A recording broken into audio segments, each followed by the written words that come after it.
Said letters.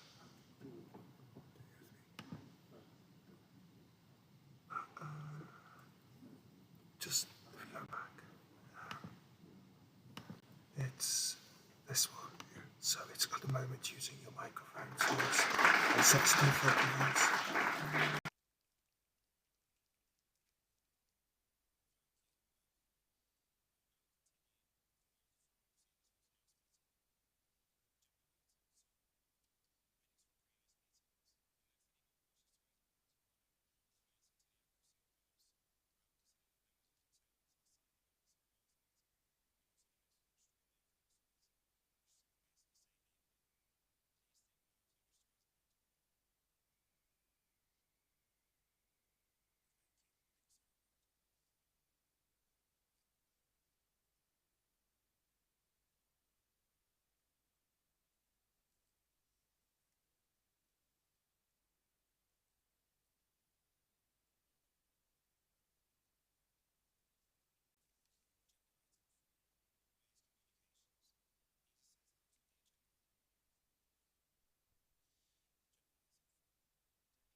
Questions may be asked of Cabinet members or a committee chair. Unfortunately, Councillor Matt Noble was not able to attend the meeting this evening. Can I ask members who had any questions for Councillor Noble to direct these to the Leader of the Council instead? I will call members who indicated that they wish to ask a question after the Leader of the Opposition asked her questions. Questions should be brief.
unable to get on the housing ladder, that removing all new intermediate rent homes at Ebury Bridge represents a fairer Westminster? Thank you very much, Lord Mayor. I am very keen to talk about our fairer Westminster approach to housing to deliver truly affordable homes across the city. As you will be aware, last autumn we increased the overall supply by about 160, and we'll be making further announcements throughout the coming months, particularly in the spring, setting out our cohesive vision for housing in the city, building on the pipelines that we have to deliver the homes that we need in Westminster. We're working with the Future Westminster Commission and other stakeholders to identify how to meet the housing need in Westminster. As you will know, as she's clearly read our manifesto very carefully, we have been consistent over many years about the importance of using council land to maximise the delivery of social housing, because it gets the best bang for your buck in terms of delivering social housing in our city. And I make no bones that we are looking to maximise delivery of social housing on council land. That is what a Labour administration is committed to doing.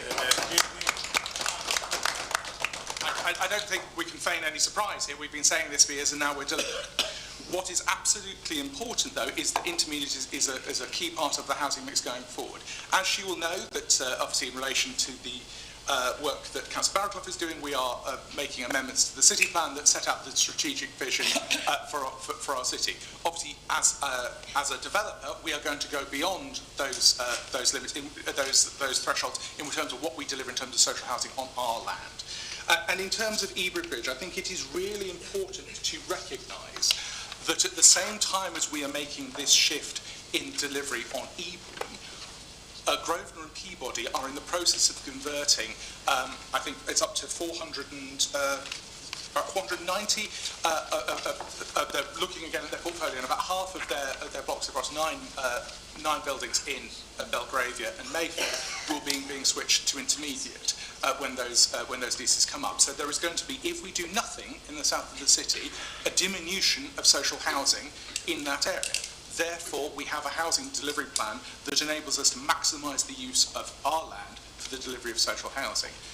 So, obviously, as a ward councillor, I know she's been briefed by the team on those changes. We are committed to delivering housing of all tenure in Westminster.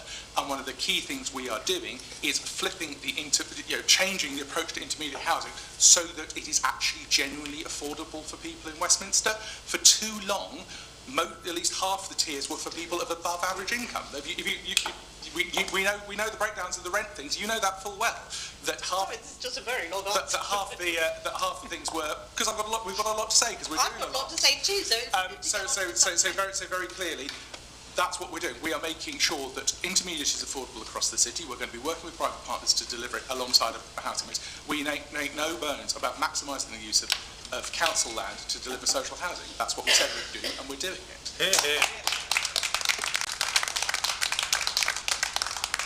Well, I thank the leader for that very lengthy response. Thank you. But that doesn't answer the point of how this is fair for low-income key workers who will be left out of the intermediate offer, which is now not going to be on Ebury Bridge. But here's the other point. Because the problem about switching tenure at this stage means that we'll be delivering 47 new one-bed social rent homes, which, ask our housing department, we don't need, at a size for which there is virtually no demand. Indeed, of the over 4,000 families waiting for a new social home, well, why don't you listen to Councillor Boothroyd, you might learn something. For a one-bed, there are 14 on the homeless households list and 36 on the housing register. So given the huge demand from key workers for one-bedroom flats, is this his idea of a fairer Westminster, or just ticking another political box? As Councillor Robertson knows well from talking to our officers, when we came in, what was very clear is that the council's intermediate pipeline was not meeting the demand that was here in Westminster. It was very clear that there was about 85% or so of the demand for intermediate homes actually says is for one bed. So across the city, we've been focusing on making sure that across the city we are focusing on delivering one bed. That is not true in any way, as the Future Westminster Commission confirmed. The experts, absolutely, there is massive demand. We have families in temporary accommodation across London that could be housed in Westminster in one-bed homes. There is demand at all levels here, and we obviously have significant restrictions. There are families that should be living in Westminster. If we've not been selling off our... There are smaller families, but we want to build... Well, some of them are. A lot of them are. We know that's the case, Rachel. I'm sorry, you're just flat wrong. There are mums with babies too, you know. Yeah, absolutely. So Rachel, I appreciate. 26. Well, that's our we have far more demand for one beds, as she knows. It's hundreds here. So just absolutely wrong. And again, we are working with independent experts to identify the overall needs of our city, and it is very clear that we need social housing at all tenures. But I refer you again to the fundamental point. Intermediate is being delivered elsewhere in the city. Intermediate is being delivered in Belgravia and Mayfair as a result of the shifts that Grosvenor and Peabody are doing. So if we did nothing in your patch, there would be a loss of social housing. We are addressing that, and we are maximising the delivery of social housing on our land, which is the most efficient place to put social housing. And we're going to work with other partners to effectively deliver affordable intermediate homes across Westminster. And let me be clear, we have got a housing pipeline that we're working to improve, but I am not going to take lectures from the party opposite that left hundreds of affordable homes of all tenure types on the table under Robert Davis and his successors when you're actually delivering... No, you can laugh, you sat there and nodded in thrill. You sat there and nodded in thrill. And ultimately, hundreds of homes, we need family homes, we need single homes in social housing, but ultimately you left hundreds to the developers, and they should have delivered on policy. We'd be in a much better position if you'd done that when you're in power. We are making change. We're going to make sure the private sector delivers what it needs. We're going to deliver on our land, and that's what we committed to do when we got elected by the clear mandate of the people of Westminster, and we are going to deliver that.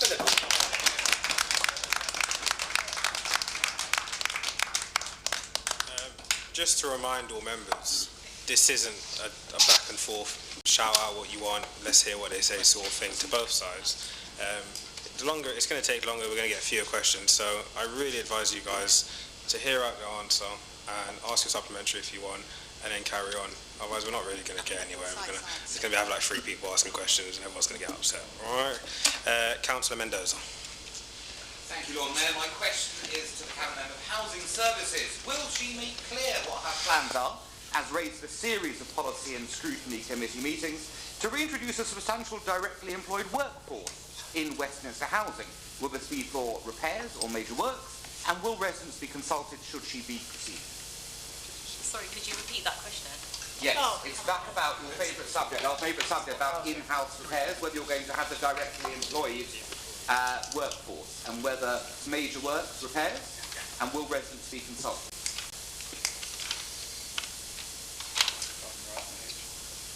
So the problems we have with repairs are the same problems that we had under the former administration. I'm working with contractors that were used under the former administration. I think we can all recognise in this council that we've got huge problems with repairs, and it's something that I've inherited. So the first thing we'll be doing is establishing better relationships with the current contractors we have to ensure that we can work collaboratively. We'll be working closely with the tenant panel to ensure that we understand from the tenant panel what residents' experiences are, and we'll make the necessary changes to our processes. And finally, we'll be putting together a resident repairs charter so our residents are fully informed about our services. And we'll be looking at each contract as they come to an end.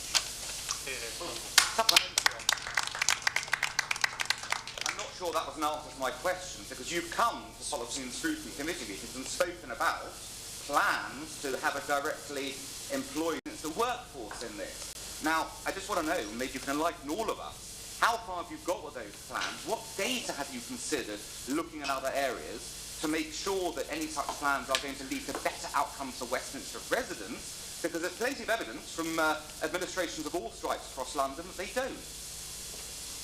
As you know, one of our manifesto pledges is looking at insourcing, and we do have an insourcing framework, and I'll be more than happy to give you a more detailed answer at scrutiny. Councillor Fisher.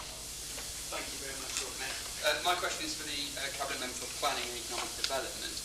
Prior to May of last year, residents in the West End were living in the shadow of anticipated changes to Oxford Street for many, many years.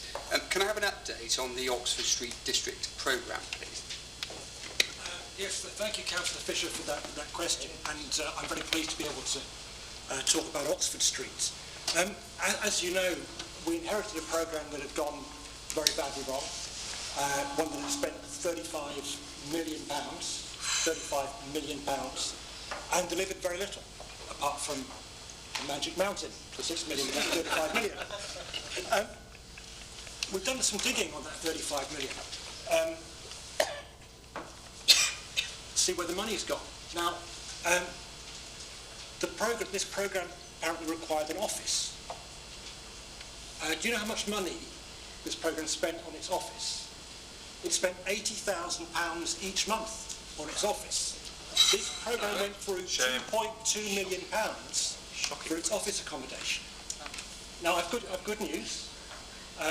We've cancelled the office. We've got a new one for £11,000 a month. 80 down to 11. That's what Labour administration does. We get value for money. Do you know how much money the Oxford Street programme spent on communications? No, because you won't speak up. It spent £1.5 million on communications. Wow. Must have been some shit-hot communications there. So, the good news is we have commissioned an independent report into this programme. That report will conclude with the presentation to scrutiny in March.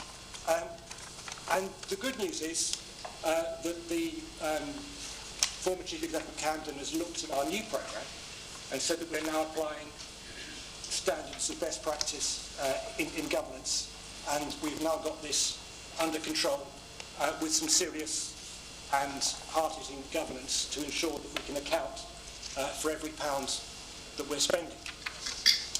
Designs are underway, and we were going to come back in April with a much larger Cabinet Member report, which will give the major outlines of the big part of the programme, and we'll say how much that's going to cost. And we're also in discussions with the private sector, because we want the private sector also to make a major contribution to this. Thank you very much. Supplemental, if I may, Lord Mayor. Another problem that we'd seen across Westminster in the lead-up to May of last year was engagement with communities and amenity societies. We've all seen that famous letter from the Westminster Amenity Societies Forum. How are you engaging, Cabinet Member, with those communities and amenity societies on this programme? So governance is tremendously important, and we want to make sure that we communicate with and bring everybody with us on this journey. Now, not everyone's going to agree with everything, right? And it's our programme, and no one's going to get a veto. But we are in touch very regularly with businesses and residents and TfL, who are a huge stakeholder in this as well. And we're holding regular meetings of our stakeholder steering group, so everybody's in the room, everybody can talk to each other, and we can move forward together. There will be one or two bumps in the road, I'm sure, one or two things that we all don't agree on, but I don't want any surprises, and I want to make sure that we can bring, as far as possible, everybody with us on this journey.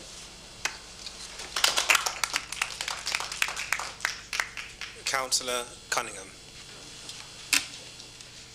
This question for the Cabinet Member for Housing. Hopefully she'll be able to give me an answer that's different to I'll get back to you. Too many residents in Hallfield right now are waiting weeks for repairs for their flats and lifts. They live in damp and dangerous conditions while they wait. They are fed up.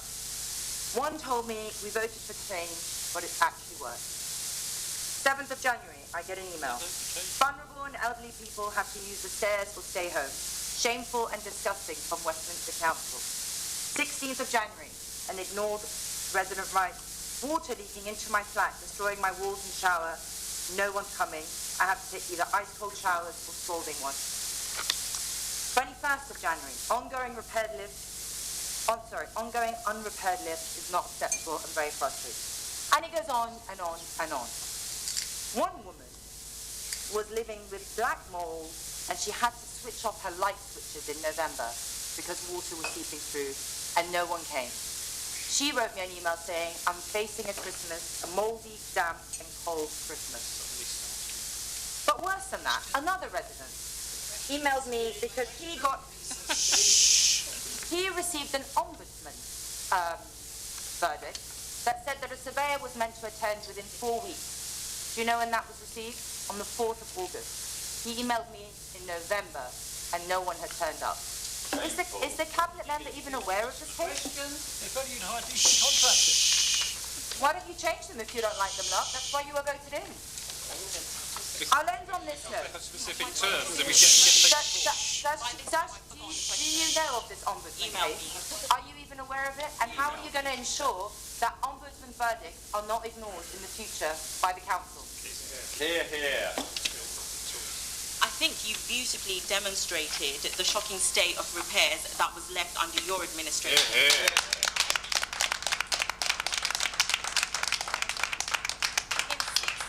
In 6 months, we've got a housing review, where we've got a tenant panel, and we're engaging with residents.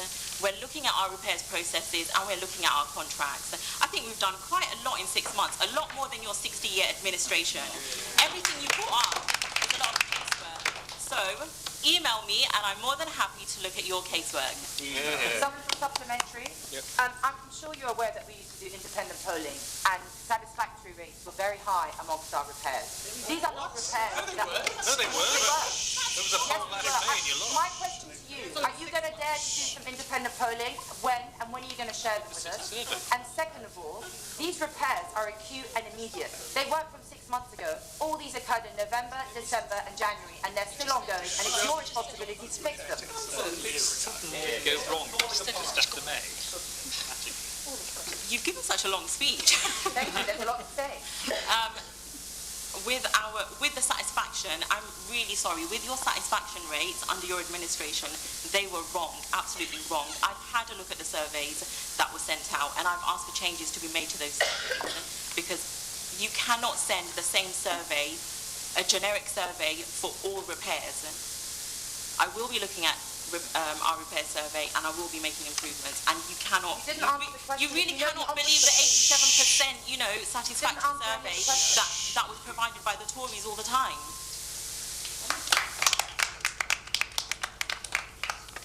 Councillor Toll.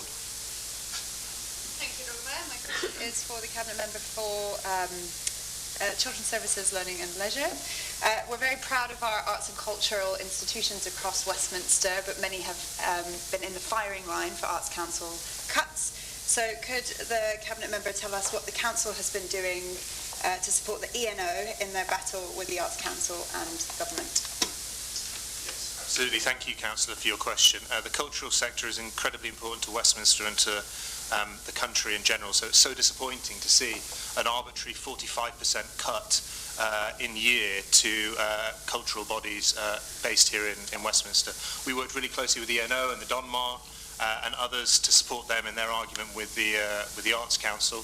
I'm very glad to say that some of those decisions seem to be being reversed or looked at, particularly in the case of the ENO, which is positive, and we're trying to do our bit. The leader, for example, wrote to the Secretary of State making the case that whilst we agree with the agenda of levelling up and all parts of the country need to be supported, it should be done in a sensible and thought out way, not in the way that it was done particularly with the ENO. And can you tell us more generally about what the Council is doing to support arts in the community?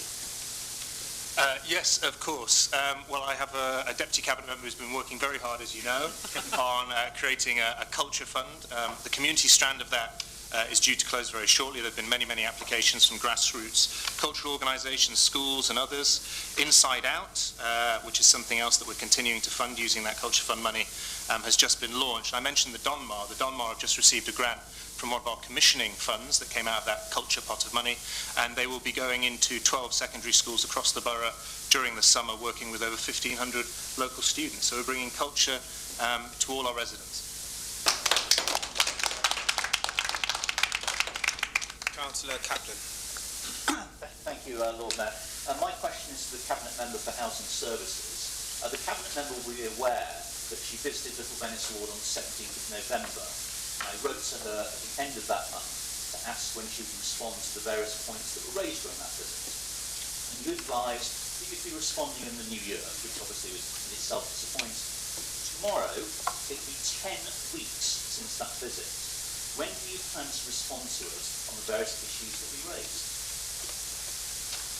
You'll know that before the new year, I did many ward walkabouts, and I have asked all officers to give me progress reports. And once I have those progress reports, I will be in touch. But I know, Councillor Kaplan, that you're in constant contact with our officers, and they are working in Little Venice. I will get back to you as soon as I have those reports. Sadly, I'm not in contact with many housing officers. Why not? Why not? You are. They're at the end of an email. You always So discuss I the was supplementary. So my emails are not answered. He's on strike. So can the Cabinet member explain, therefore, why she has given one of the Little Venice councillors answers to some of my questions that I asked about John Eyre Court? Those answers have been shared with residents in John Eyre Court, but the answers have not been provided to myself or my fellow councillor here. Can the Cabinet explain and justify why she's done that? And I know she has. I've seen the correspondence. Caught out. I haven't been caught out. Maybe my colleague asked me and I had the answer, so I gave her the answer. I don't know what you're speaking about in particular, but I do know that you've been in contact with our officers, Melvin, and they are always literally at your beck and call. So you cannot say that nothing. Absolutely nonsense. I asked you the question, you refused to answer. So we've only gone through what, 1, 2, 3, 4, 5 questions, and what's happening after every single question, or even during the questions, is people are shouting across, talking, saying random things, asking questions in between questions. We're not going to get through anything, and this is for your benefit, not for mine. But it's also for residents. Residents want to hear the questions, they want to hear the answers. We'd love to hear the So if we keep on going back and forth and doing exactly what you just did there, Councillor Kaplan's interrupted me, we're not going to get anywhere. It's going to be a really poor night. And obviously I'm happy to stay here all night, but I'm sure you guys don't want to. Councillor Sandquist. Thank you. My question is to the Leader of the Council.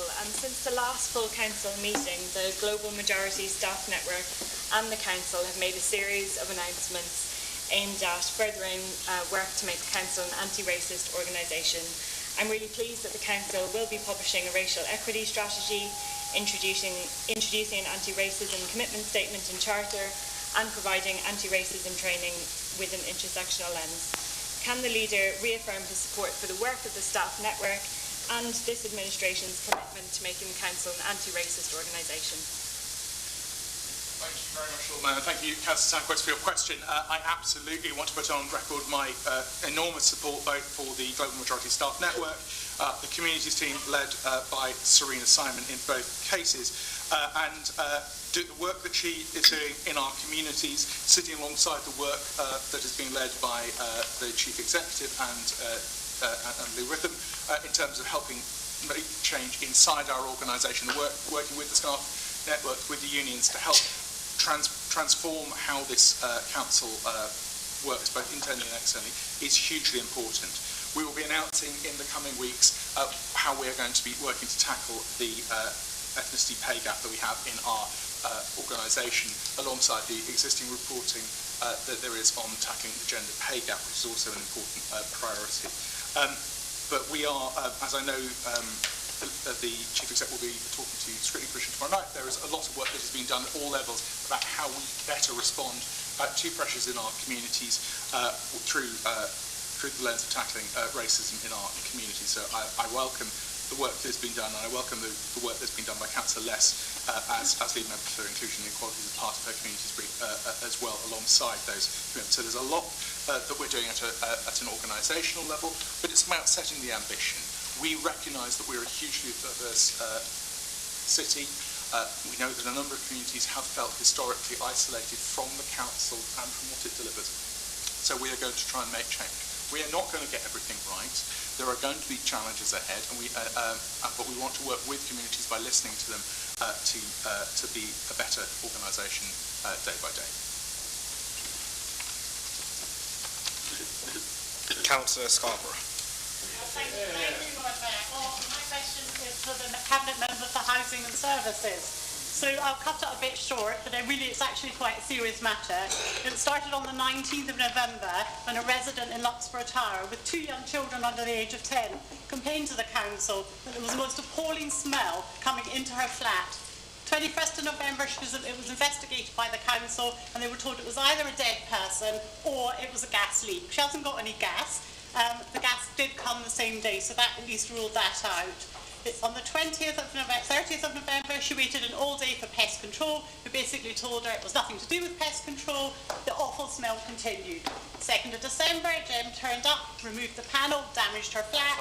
The awful smell, the question's coming. She had to live with this smell from the 19th of November until the 21st of December. Shameful.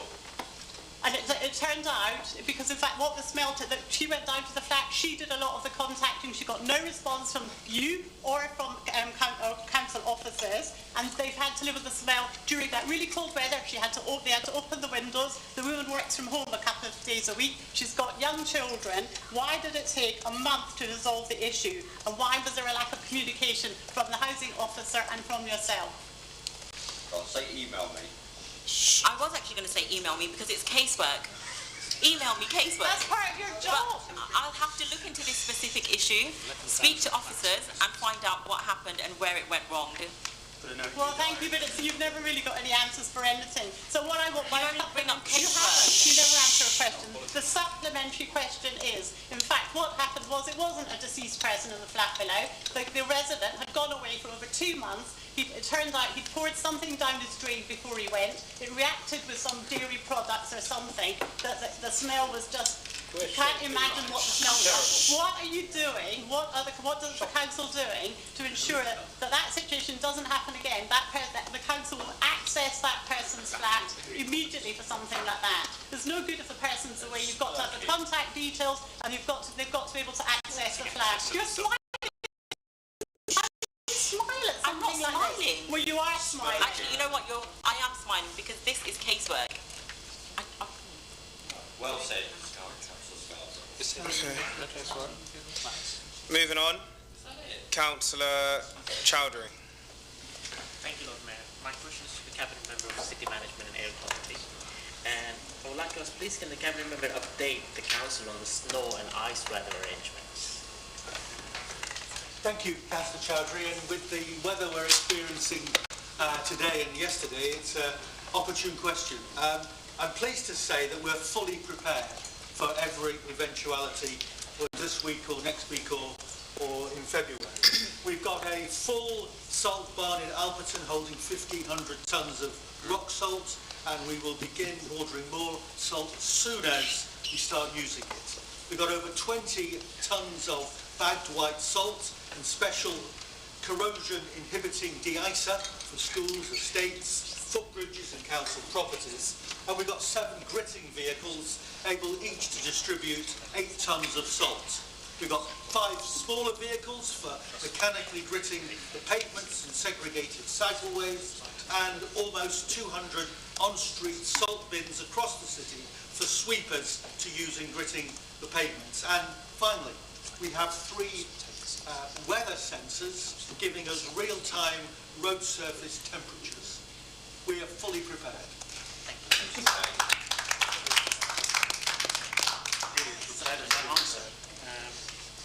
What are the arrangements for the snowfall? Well, thank you, Councillor Chowdhury. If it does snow, and who's to say it won't, when snow falls, I would say, and everybody I think understands this, not everywhere can be treated at once.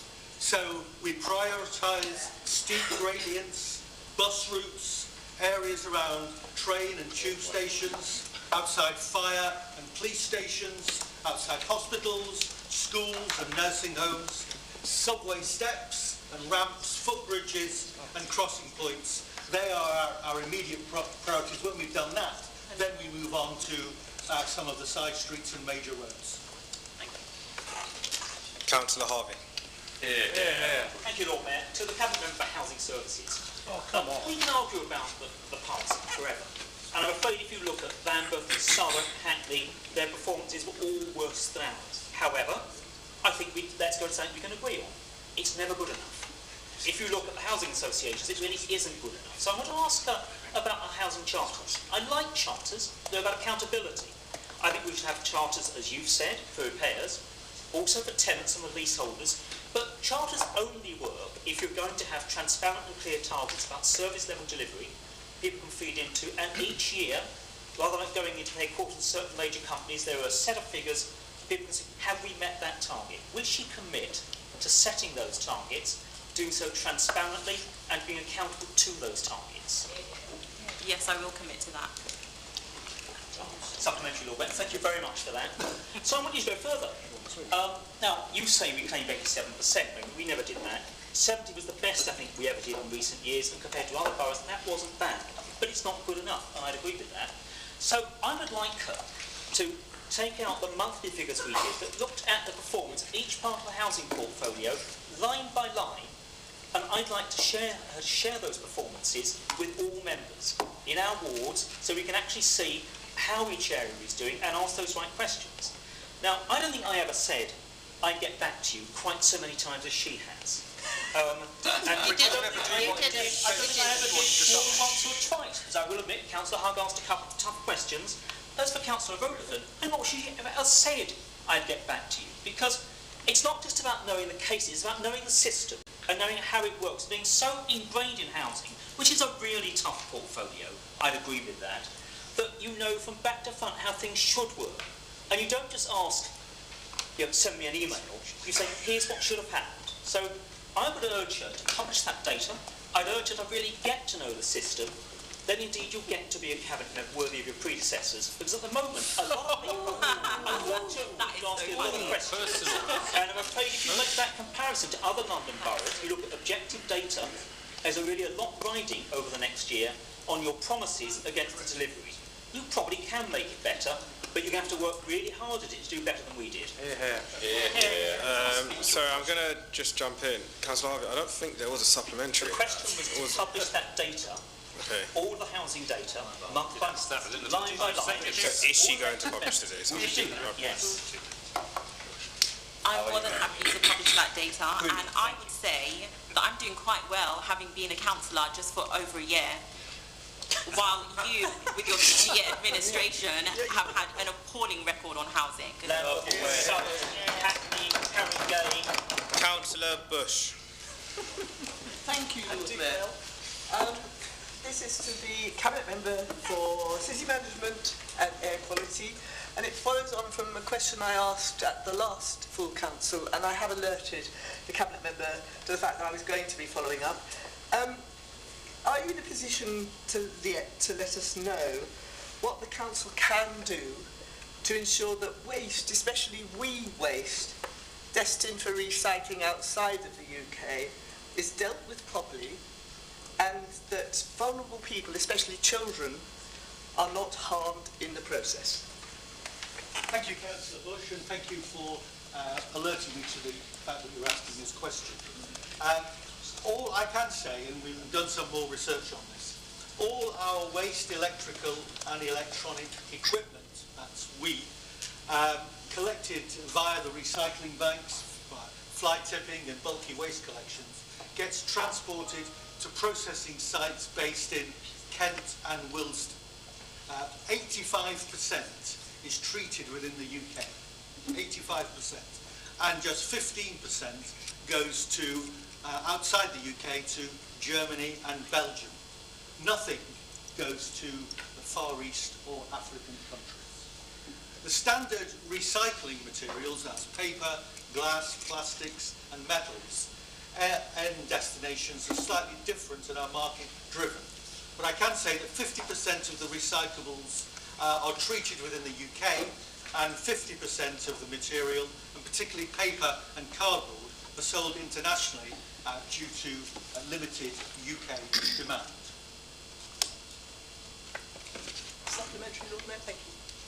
Thank you very much. It's very useful to have that. And if anybody wants it, and I think, yes, a couple of people have asked me before, I'll make sure you get it.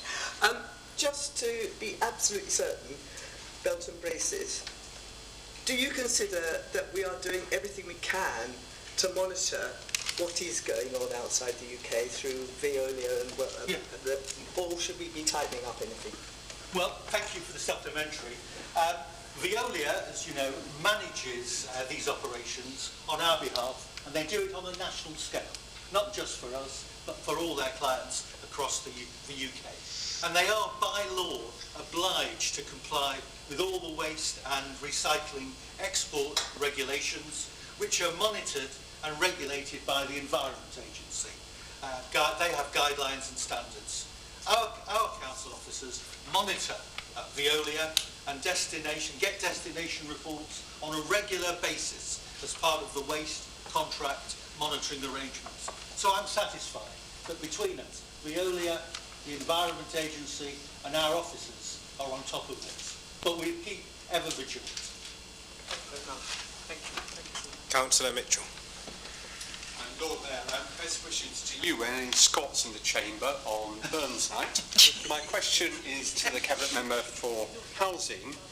What initiatives is she taking to help Westminster's housing's residents to conserve energy, especially during the cold weather?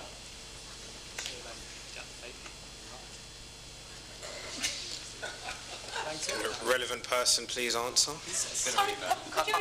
My reference was to residents in Westminster's housing estates.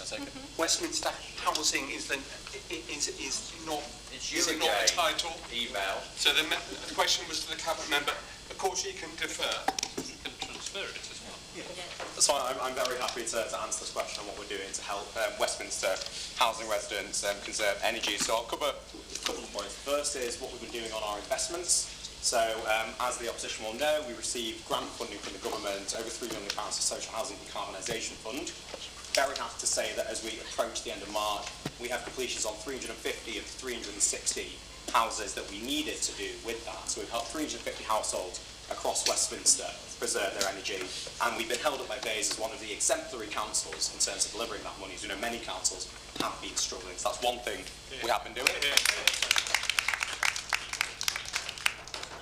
A second thing we've been doing, as you know, we've recently published our How to Retrofit an Air Source Heat Pump Guide, which is the second such guide following our How to Install Double Glazing and Triple Glazing Windows. So more support for residents all across Westminster and how they can reduce their energy costs and reduce their energy usage.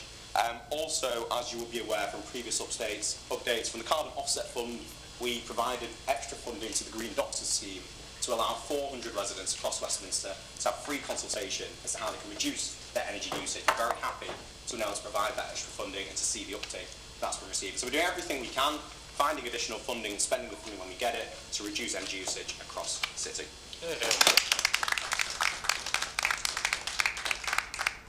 Lord Mayor, supplementary to whichever Cabinet Member thinks they're responsible. Will they support leaseholders in our Covent Garden estates who want to install appropriately designed UPVC windows rather than hard to maintain and energy inefficient wooden framed windows? So this is very much a planning decision. I encourage those leaseholders to put in their planning application, and it will be discussed by the planning team. If it needs to go to committee, it will go to committee. I would encourage them to look at our how to install windows guide that we put out, which will talk through the planning process and how they can look to get that across. This is a question about major works rather than individuals. Thank you. Councillor Sullivan. Thank you, Lord Mayor. My question is for Planning and Economic Development. I understand that the development of the former New Scotland Yard site finished with about 260 odd new homes. Could you tell me how many of those were supposed to be affordable and how many actually did end up being affordable?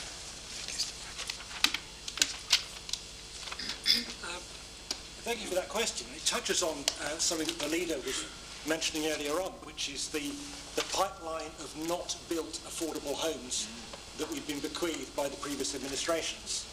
New Scotland Yard is a huge development on Victoria Street. Many of you have seen it. It's not far from City Hall. When it was approved in 2015, according to the rules at the time, 25% of the floor space should have been for affordable housing. That equates to 155 homes. Now, how many affordable homes do you think are in that development? Less than 155? Give me a number. 100. No, less than 100. 95. Less than 95. 94. 94, come on. 93. It was them. 50. Go. 10. 10. Out of 155, 10. About your administration. Yeah, cleaning up after yours. I think you'll find the opposition member voted against it. And you'd have thought, wouldn't you, with such a big gap between what should have been delivered and what was delivered, there'd be a big payment in lieu, wouldn't it? Yeah. Yes. Yeah, the payment in lieu should have been 59 million. Yeah. How much do you think we got? 50.5. We got 10 million. Shock. That's how we've come to the mess that we have in this city with affordable housing. Too many permissions waved through, under quota, not conforming to the plan, and that's just got to stop.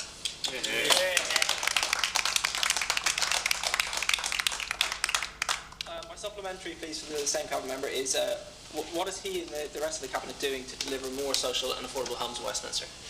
Well, actually, I forgot, I was going to mention Adam Hugg deserves a credit for the last one. I got a quote from the internet. You said about New Scotland Yard, if this scheme is passed without a radical improvement, the developers will be getting away with daylight robbery. And he was right. Scotland Yard as well. I think the leader did actually answer most of the question about how we're going to build more affordable. But I will say one thing from the planning perspective, which is that we are insisting that developers build according to the plan. And you know what? They are. I'll give you an example. 114 to 150 Queensway. When we arrived on the 5th of May, that scheme had no affordable housing and a gas boiler. When it was approved by the planning committee, it had a full quota of affordable housing and an air source heat pump, and Councillor Ryan negotiated a green roof too. The message to the development industry is clear. We are open for business, we're approving permissions, we're going to get this city built, but you've got to build according to the plan.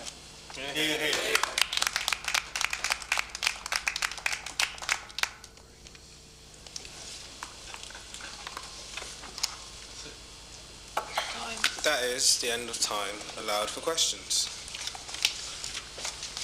Actually, I'm going to just start doing this every time. So we got through 1, 2, 3, 4, 5, 6, 7, 8, 9, 10, 11. We got through 12, and there were 1, 2, 3, 4, 5, 6, 7 who haven't asked questions, just so people know next time.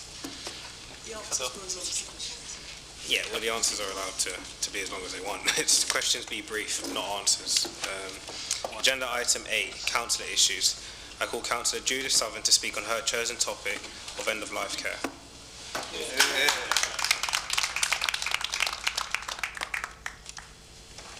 How often is it announced that some public figure has died peacefully, surrounded by their family? This end-of-life event, dying, ultimately affects all of us. How do we help clients achieve a peaceful death? This is the care challenge. Good end-of-life care requires access to a dedicated, multidisciplinary team, appropriately trained, and with their mandatory training and professional development up to date. This applies to all grades. Access to accommodation for staff in this area at rents they can afford would avoid the reality of 2-hour journeys at either end of 12.5-hour shifts. The client's care needs should be assessed in a timely manner and along with any necessary equipment put in place without delay. Timely help and support is appreciated by clients and their families and helps in the longer term with acceptance of loss. End-of-life care can be located in the client's home, a care home or hospice. Personal care should be carried out sensitively, symptoms reviewed daily, and appropriate action taken, especially in relation to pain. Listening to the client and their family, hearing what they say, building trust, being prepared to sit down and talk is important. They may seek appropriate advice to make a will, plan a funeral, ask the big question, am I dying? Or have requests like the lady who wanted her bed moved to the window so she could see the New Year fireworks for the last time. The man who told us on a cold, wet February morning. He had to be taken to Brighton that day to see the sea, then died peacefully on his return that night. It can be a family dispute the client would like to resolve, or the desire to marry a long-standing partner. If we are listening, these wishes can be fulfilled and appropriate help sought to do this. With these measures in place, our end-of-life clients have the chance to die peacefully and bereavement counselling offered to their family.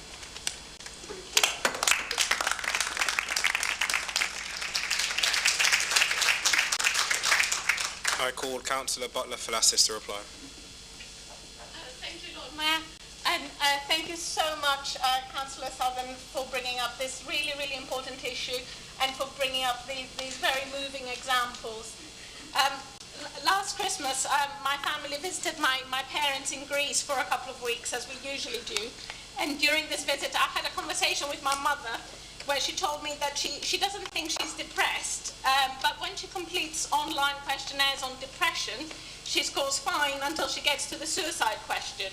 She says that when she answers that question honestly, her score immediately goes through the roof and she's immediately bombarded with helpline numbers. When I prompted further, I was relieved to find out that it wasn't myself or my children that had driven my mother to contemplate suicide. It was the fear of dying in an undignified or painful way. She's in good health, but she worries about dying and would like to have some sort of plan about it.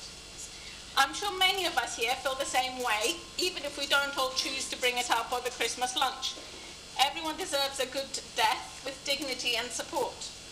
While end-of-life care is primarily an NHS responsibility, we as a council are responsible for ensuring that our care home residents are able to receive excellent end-of-life care without having to be admitted to hospital.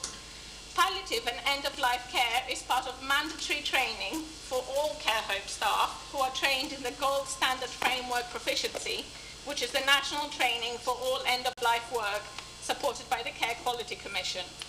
Additionally, care home providers have to ensure their residents have an advanced care plan, and where appropriate, these include their preferred place of death, choice of hospice, and can include a do not attempt CPR order. The care homes keep a register of all the residents' wishes.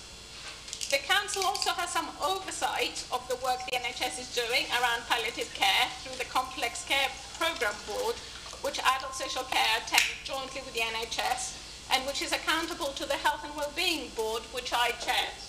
NHS colleagues working on end-of-life care have completed an initial self-assessment of local delivery against 6 national ambitions, which are that each person is seen as an individual, each person gets a fair access to care, that to maximise comfort and well-being, that care is coordinated, that all staff are prepared to care, and that each community is prepared to help. An NHS-led working group has been put in place to agree, monitor and report on these ambitions and make future recommendations. This group will report into the Complex Care Programme Board, and prompted by your speech, Councillor Southern, I will ask for the Complex Care Programme Board to present their work to a future Health and Wellbeing Board, which you're very welcome to attend. An ongoing challenge in this area is the temporary closure of the palliative care beds in the Pembridge inpatient unit in Kensington and Chelsea. We know that patients have been accommodated in other hospices, including St John's and Elizabeth's in Westminster, but obviously there are questions about the additional pressure this closure has brought to the system and how it may have limited patient choice. Although I'm confident that the Council is doing a good job in this area within its remit and that the right systems are in place, there is no doubt that access to palliative care is another area where patients face systematic health inequalities, and the same choices are not available to everyone. A couple of years ago, I was asked to participate in an NHS consultation about palliative care with my day job role at the BME Health Forum, and the overwhelming feedback from global majority community members was that they had never heard of palliative care or hospices. Those with experience of receiving home care for family members mentioned that the patient experience inevitably suffers when the care worker doesn't speak the same language as the person they care for.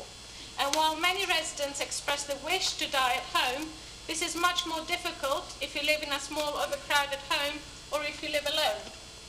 It is important that the Council continues to work with the NHS to ensure that good end-of-life care is available to everyone, regardless of their personal circumstances. I am making the commitment that I will personally continue to advocate for this issue, both with adult social care and NHS colleagues, and I hope that we will be able to see existing good practice maintained and access widened to all our communities. And who knows, perhaps I will also be able to reassure my own mother about this. I'll let you know after Easter.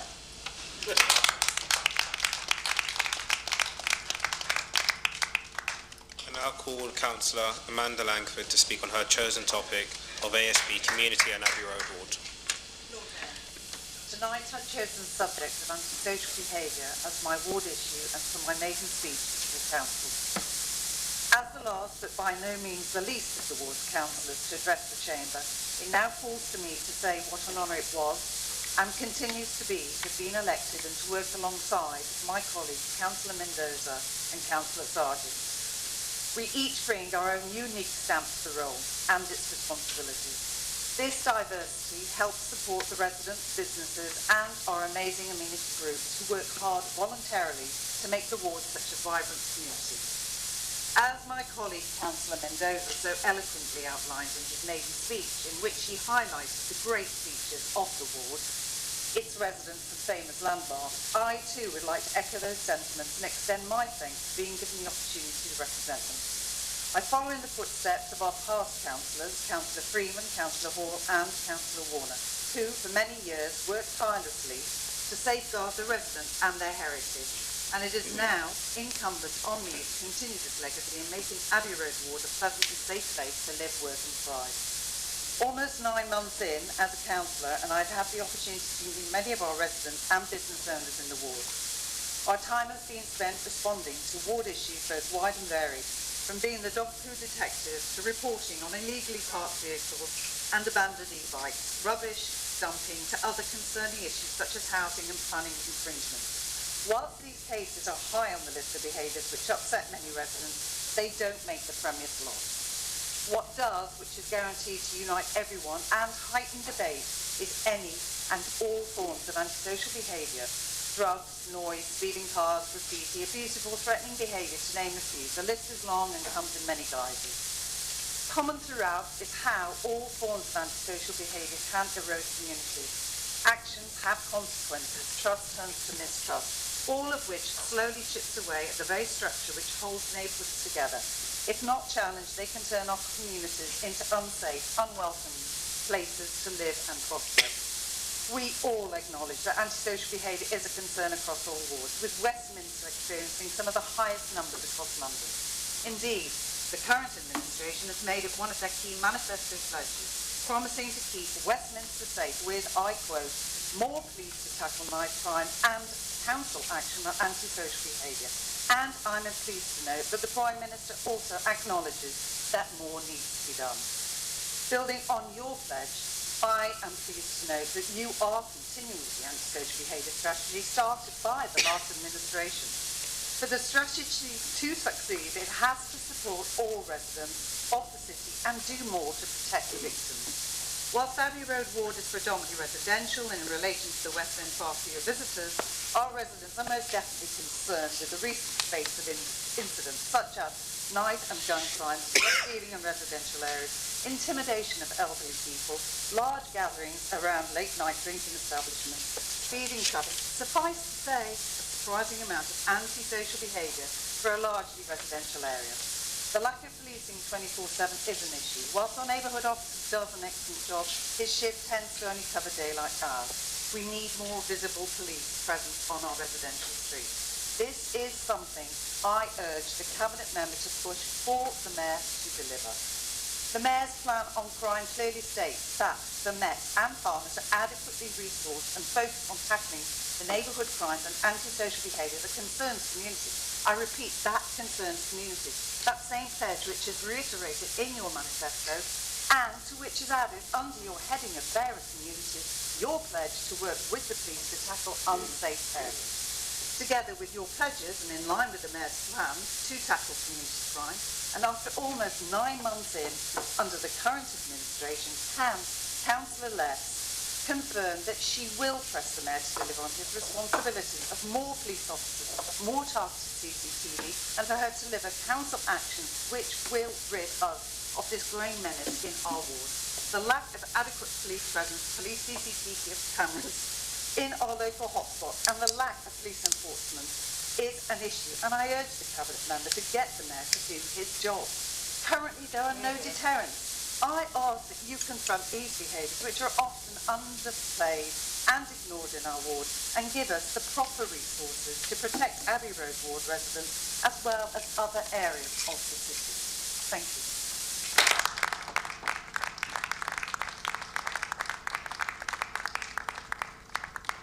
I call Councillor Aisha Less to reply. Thank you, Lord Mayor. And thank you very much, Councillor Langford, for bringing up such an important issue that I have personally campaigned for when we were in opposition for many years. I think we're all in agreement that left unchecked antisocial behaviour can have a devastating impact on communities and individuals.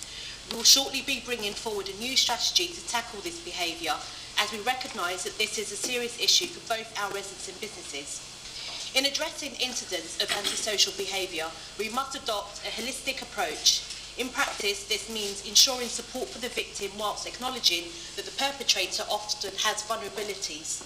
It also means looking past a specific incident and addressing the root cause of antisocial behaviour, which of course means working with our range of partners. Partnership working is vital if we are to make a success of this. By collaborating with our partners, such as we bring together a wide range of professionals and powers to protect our communities. The ASB strategy, which is currently in the final stages of development, focuses on 5 pillars. First pillar is prevention, where we seek to create safe spaces to support people in tackling ASB in their area. The second is early intervention, where we aim to address ASB as early as possible. Thirdly, victim support, where victims receive the support they deserve before the antisocial behaviour harms their emotional, mental and physical well-being. It is crucial that we engage with victims so that they can feel confident with their concerns and that they are being taken seriously. Fourth, bringing perpetrators to justice. Victims will be given the option to tackle ASB, and the root cause of offending will be identified. And lastly, engaging the community. We will ensure an effective information flow between the council and communities. For persistent ASB issues, we have the community trigger process in place. If someone has reported an incident 3 or more times within a 6-month period, this could activate a community trigger via the local authority.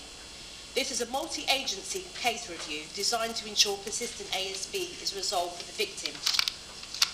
Working with our communities to shape policies and practices that will impact them is at the heart of a fairer Westminster. And I am delighted that we have such a positive response from our communities, businesses and partners from across the city who have provided vital feedback on our draft strategy. I would also like to specifically mention the contribution of several victims of ASB who have lent their experience to this strategy, ensuring that their voices resonate throughout was a priority for us. And in turning to councillors, Councillor Langford's particular focus of Abbey Road, there is a dedicated city inspector for the area, supported by a buddy city inspector from Regent's Park Ward, a senior city inspector, a neighbourhood coordinator and an ASB caseworker who works across the north of the city. We do have some seasonal concerns with Abbey Road, mostly around the Lord's cricket ground, including ticket touts, unlicensed street trader activity and alcohol consumption on the streets. But we monitor this regularly and the issues are dormant at present. Having spoken to officers, I'm unaware of any issues that you may have specifically in Abbey Road, but I'm of course happy to speak to you offline if that would be easier for you. So we are working, as I said, together with officers to bring the new antisocial behaviour strategy in the coming months, and I am certain that this will have a positive impact on those affected by antisocial behaviour. Thank you. That concludes the debate on the issues selected by councillors. We now move on to the remaining agenda items, the future policy plan and report for full council.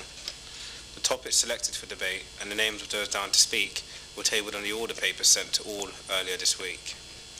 Each speaker has up to 5 minutes. Agenda item 9, Future Policy Plan. There have been 3 items selected for debate this evening. The first item selected for debate by the majority party is item 83 on the Future Policy Plan, School Meals. I now call Councillor Tim Rocker to open the debate. Thank you, Lord Mayor. As we know from recent meetings and our casework, the cost of living crisis is one of the greatest challenges facing our city and indeed the country, and that's why it was right that we came together cross-party to declare a cost of living emergency when we met here on the 21st of September last year. But residents need more than declarations, they need action, and the Council has acted in a number of ways, most significantly before Christmas, agreeing to fund and make a reality from this month free school lunches for all primary school children across our city.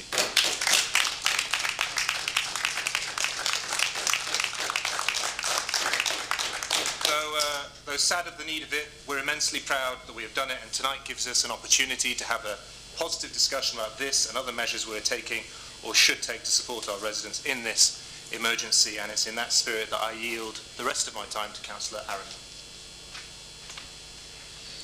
Councillor Gillian Arundel. Thank you, Lord Mayor. I remain seated if that's okay.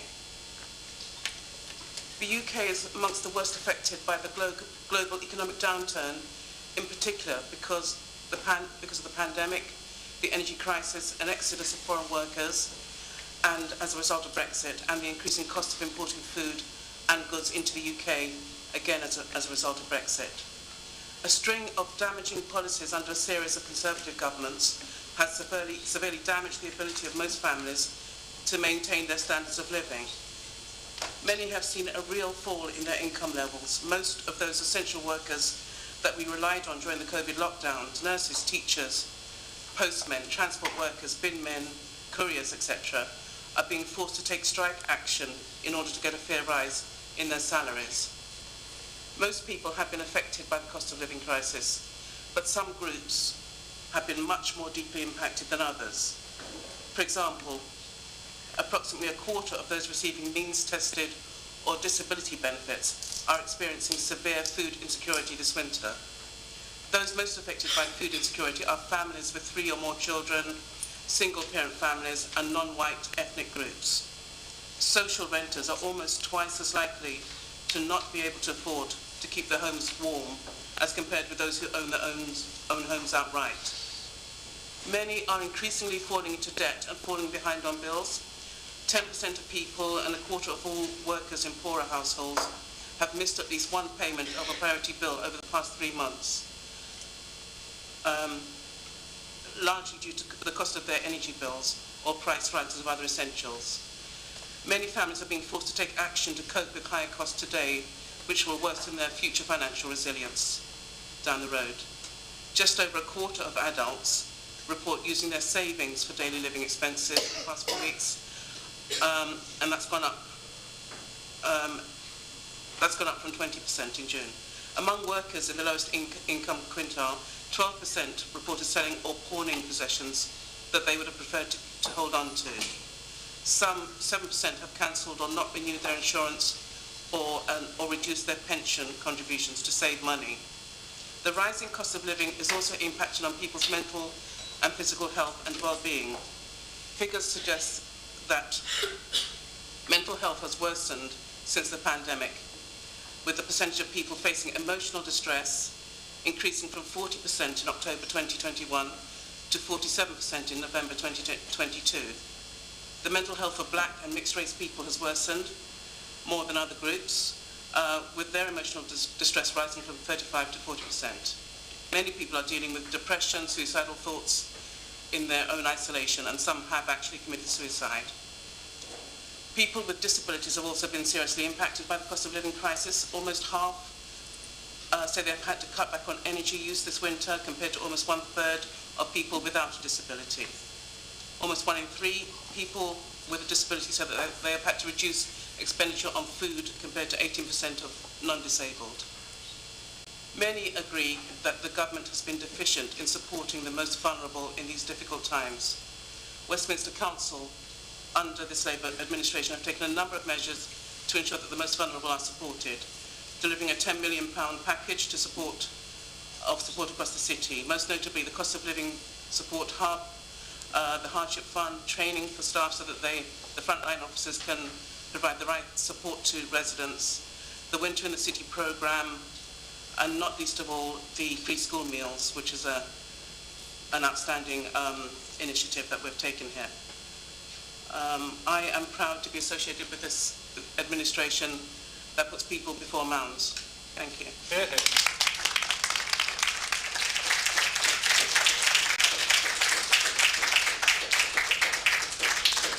Councillor Ed Pitford. Thank you, Lord Mayor. Before I start, I'd just like to highlight that we are yet again debating a decision already made. If we could debate before the decision, then using the collective brains and experience of our esteemed councillors, we may be able to come up with better solutions or better implementation plans, allowing us to effectively fulfil our role of challenging and questioning. What's the cheapest unit of energy? The one that you don't use. That is, unless you happen to live in one of the 3,000 homes connected to the Pimlico district heating undertaking. For them, they don't have the ability to turn down their heating and make savings, as they will be paying a share of the total bill regardless of how much they use. For these people, the choice is not whether to heat their home or eat. That choice has been made for them, and they are going hungry, whilst this administration feeds children from wealthy backgrounds who live outside of Westminster. Their plan is headline-grabbing and ideological, and not based in the real world. Last winter, a one-bed flat in Lillington and Longmoor was billed 3 times as much for their heating as a one-bed flat across the road, but not connected to the PDHU. Forcing residents to stay connected to the expensive PDHU is not fair. What is even worse is the lack of engagement with the Residents' Association regarding hours of operation.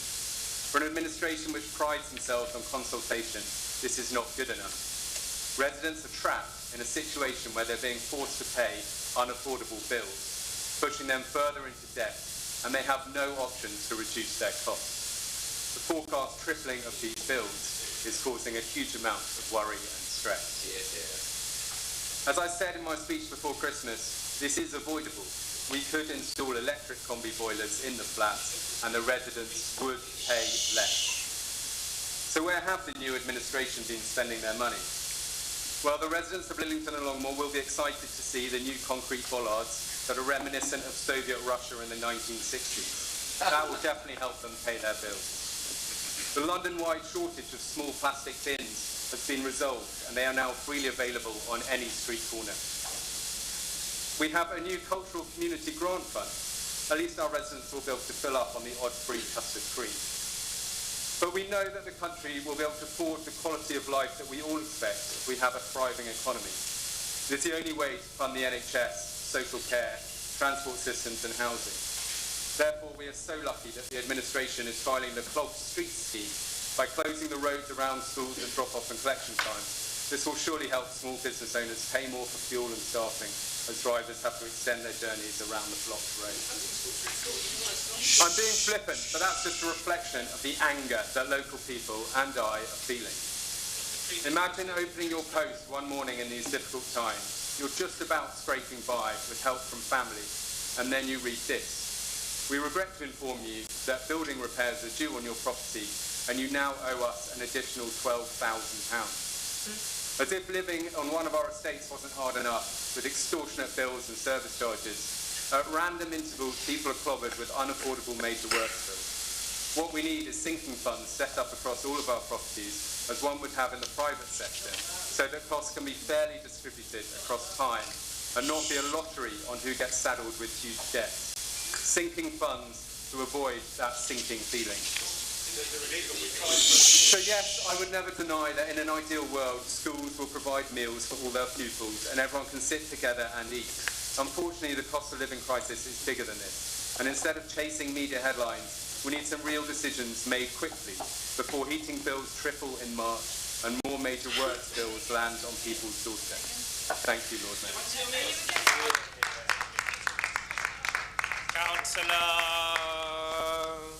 Councillor Jim Glenn. Guys. Councillor Jim Glenn. Thank you, Lord Mayor. Free school meals. Yes, please. like motherhood and apple pie. Who could argue with such a brilliant idea? As chair of government of my local state primary school, I'm certainly aware of the funding issues in schools and the pressures which many families are facing. However, let's take a moment to look beyond the headline-grabbing gesture politics. Firstly, and most importantly, is this what council tax is for? Local government is just that, local, with a specific and very important remit and legal responsibilities. As you know, adult social care, being a corporate parent, unaccompanied asylum seekers, along with the more day-to-day duties, like waste collection, parking, planning, licensing, libraries, and yes, those schools that are neither independent nor academies. However, funding free school meals is not one of those responsibilities. There are enough pressures on local government funding without overreaching and trying to do what is rightly the business of central government. Let us not forget that the universal provision of free school meals to the under-8s, to all infants, was introduced by a Conservative-led coalition government who came in after 13 years of a Labour national government who famously spent all the money. There are already means-tested free school meals for older pupils in need, and there is a proper role for the council to make sure that those eligible do claim that benefit, and maybe to lobby central government for wider provision if needed. However, unilaterally funding a non-means-tested state benefit is not what council taxpayers' money is for. Secondly, have you thought through the practicalities? You certainly didn't consult widely with schools. My school first heard of it when the inevitable press release arrived via social media. Had they been consulted, they would have expressed their concerns. We have a very small kitchen and not enough lunchtime staff to cope. Will the capital outlay needed to improve facilities be funded under this initiative?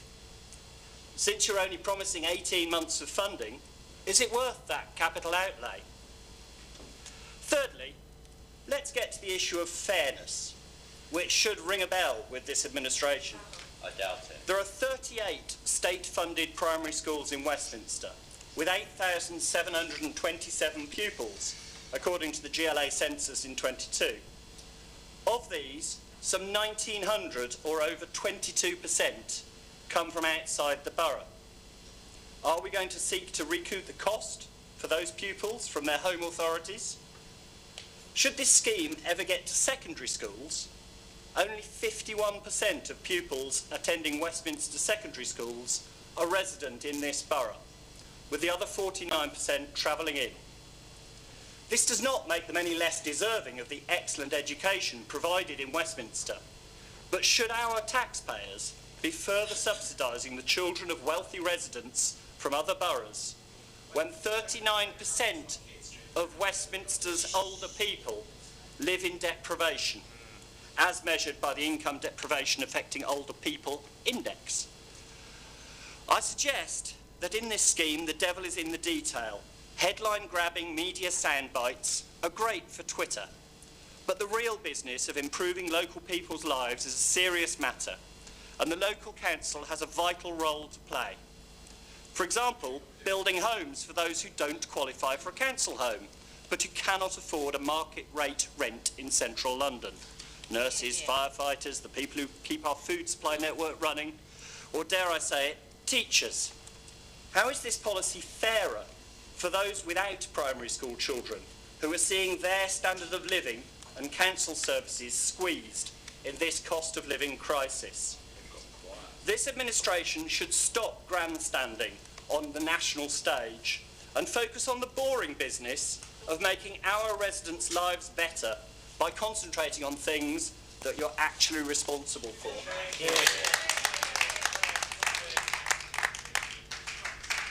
Councillor Iman Les. I'd like to share a short story with you all this evening. Back in the late 60s, there was a woman who was afforded the opportunity to come to this country under a cleaning contract.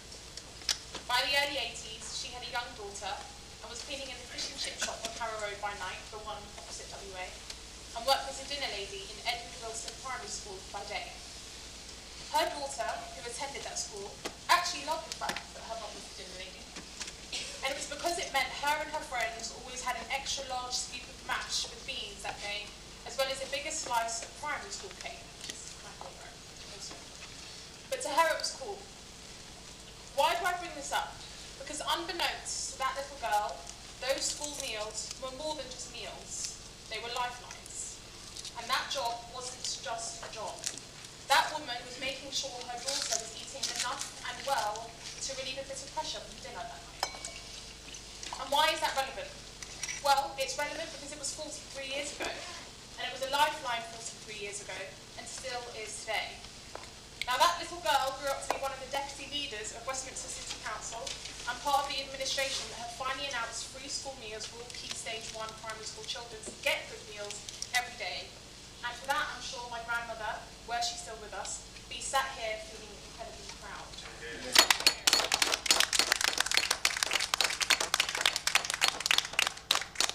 When I was a little girl, I had such high expectations for the future, and honestly, I thought there were going to be flying cars in 2023.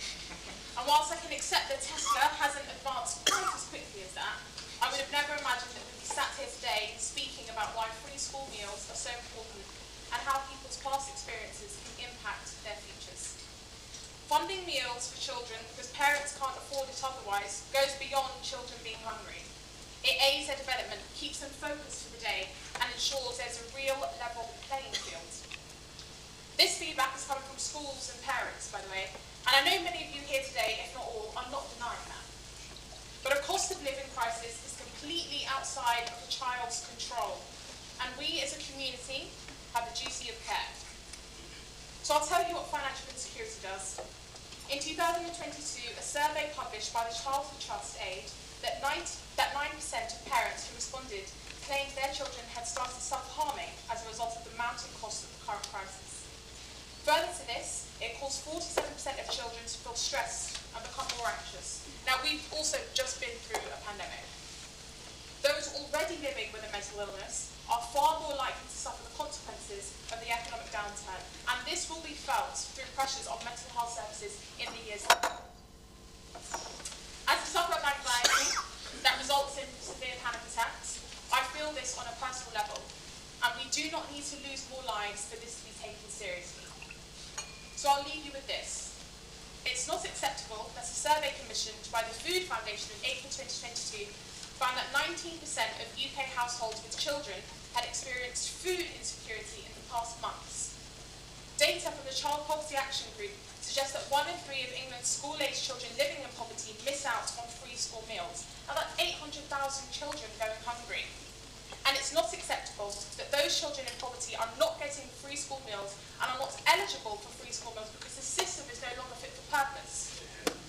It's not acceptable that teachers are asking children why they are not eating when they are hungry. And it's not acceptable that the reality is they just do not have the money for the food.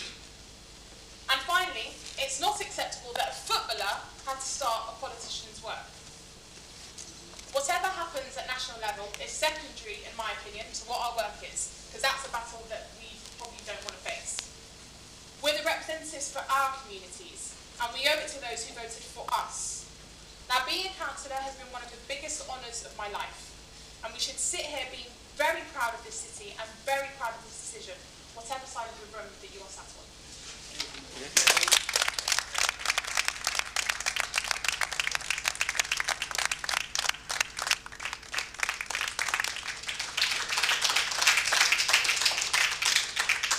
I now call Councillor Tim Rocker to reply. Thank you, Lord Mayor. Can I congratulate Councillors Arundel and Less on fantastic maiden speeches and making really important points about the cost of living crisis. I just want to make a couple of quick points on Councillor Pitford's speech before I move on, because it went off topic what I understood we were discussing tonight. But in terms of sinking funds, I understand that they're illegal. And I'm sure officers or councillors will be able to update you on that. And in terms of the PDHU, I understand from Councillor Jude, the previous administration had a report in 2013 on the issues, but never acted on it. We're now acting, and we hope to have some options to deal with it soon. Lord Mayor, I had hoped that tonight would be a positive debate, and that all of us would be endorsing the decision that's been welcomed by schools and families across the city. But unfortunately, the minority party, it seems, could not bring themselves to do it and to endorse free school lunches for our pupils. Instead, they decided to criticise this plan, criticise a scheme supported by parents, supported by primary school teachers, head teachers who I met who enthusiastically endorsed it, opposing a variety of organisations, from Bernardo's to Jamie Oliver. It does beg the question, Lord Mayor, that if Conservatives cannot, particularly after the defeat last year, get behind feeding children from poor families in an emergency, how far removed are they from the reality of this crisis? As Councillor Les pointed out, data from the Child Poverty Action Group suggests 1 in 3 children are living in poverty currently. Local schools are telling us that they're seeing more and more families struggling, which is reflected in the lunches that they see some pupils bring in. I spoke to a teacher yesterday in a Westbourne school who described one of the pupils there who had a slice of bread and a piece of lettuce in their lunchbox. That was it. And they're seeing this regularly across all of our schools. And the number of young people who are coming into our youth clubs just to eat has doubled in the last 6 months. We had to act. And our intervention, Lord Mayor, will support 2,800 children get a decent meal, and it'll save families £550 per child, just as they need it most. We were right to listen to our schools, we were right to listen to families. And Lord Mayor, we're conscious of the pressures on schools. We understand the cost of living crisis that they're dealing with. So we were absolutely determined to reduce the bureaucracy. We made it a universal offer. There's a benefit to making it universal in Westminster. The profile, the demographics of our primary school students means that overwhelmingly the support goes to poorer families, poorer residents who need it. It also goes to, the vast majority will be Westminster residents and Westminster children. And of course, we're working with schools to make sure that they continue to get the pupil premium that they should be entitled to, and we're making sure that schools have the flexibility to work with wealthier families to see the money returned to the school if that's appropriate. But we should not underestimate the benefits that free school lunches we have.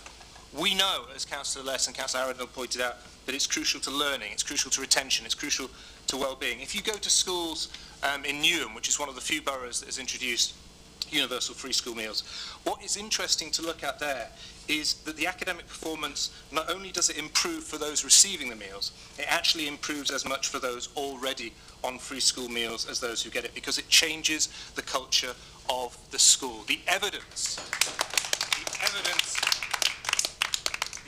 is irrefutable. It improves the culture of schools, it improves the performance in schools, it improves the health of children in schools, and it sets them up to be productive adults later in life. There is absolutely no question in our minds that it is the right thing to do, and it's also the right thing to do for Westminster. This money, Lord Mayor, is from the reserves, because this is, by cross-party agreement, an emergency.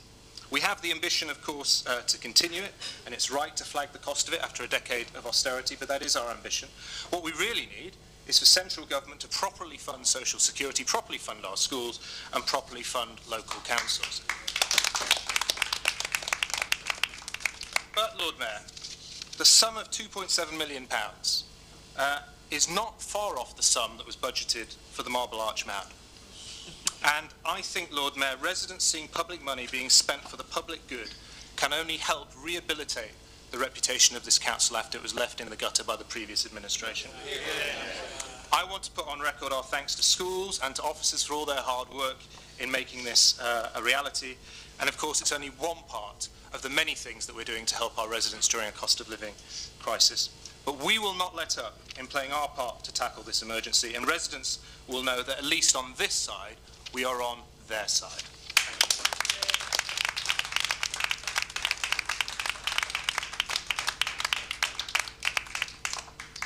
That concludes the debate on the first item chosen by the majority party. The second item selected for debate by the majority party is item 105 on the future policy plan, city management. I now call Councillor Paul de Moldenberg to open the debate. Thank you, Lord Mayor. Lord Mayor, we've tabled this issue for debate tonight to express our very serious disappointment and concern at the government decision to drop the transport bill. with no guarantee of a bill in the next session either. The long-promised bill was a key means of addressing some of the most disruptive issues for Westminster residents, particularly on pedicab regulation, about which Councillor Jessica Toll will be speaking shortly. Reports suggest that the reason for this delay is due to making way for new bills at a time when the legislative timetable is widely perceived to be extremely light. It's clear to everyone that the government has got its priorities wrong. The Conservatives would rather spend parliamentary time introducing new legislation to sack nurses and ambulance workers than to tackle the real needs of local people. Residents in Westminster need the government to work in their interests to ensure that we have the appropriate legislation in place to regulate pedicabs, e-scooters, e-bikes and tackle vehicle idling, issues that we have all spent years campaigning for change. We want to work with the government and we were looking forward to having the power to regulate these activities. We've now got years to look forward to facing more antisocial behaviour, more reckless driving, more harassment, more blaring music that comes with the wild west of unregulated pedicabs. Residents and visitors to Westminster are also experiencing disruption from e-bikes, with up to 3,000 in the borough at any given time and no regulations whatsoever around how they must be parked. We all want to encourage more people to use bikes, but we all know and experience there are already too many e-bikes left in our footways, creating obstructions for the blind, for the disabled and for pedestrians with prams. We need primary legislation to help regulate their use. We need the powers to go to TfL to license e-bike operators. Vehicle idling also remains a big problem in Westminster, adding to air pollution, and we're constrained by current legislation in how effectively and efficiently we can enforce against engine idling. We've exhausted the two available avenues for enforcement. Fixed penalty notices are ineffective in our experience, as the offender can refuse to provide their details. Parking penalty charge notices, however, are much more effective, but there is no signage, meaning that a driver can appeal against arguing that they were not appropriately informed of the grounds on which they could be issued a PCN. We would like to see new powers granted to local authorities in areas where PCNs can be issued for idling. We've led the way in campaigning for better organisation for e-scooters and e-bikes. The Council is working with the e-bike rental companies to get their riders to park responsibly, and we are getting results, and we're confident that we can come to an arrangement with them in the coming months so that we can get some clarity and some good behaviour in the months to come. But we cannot do it alone.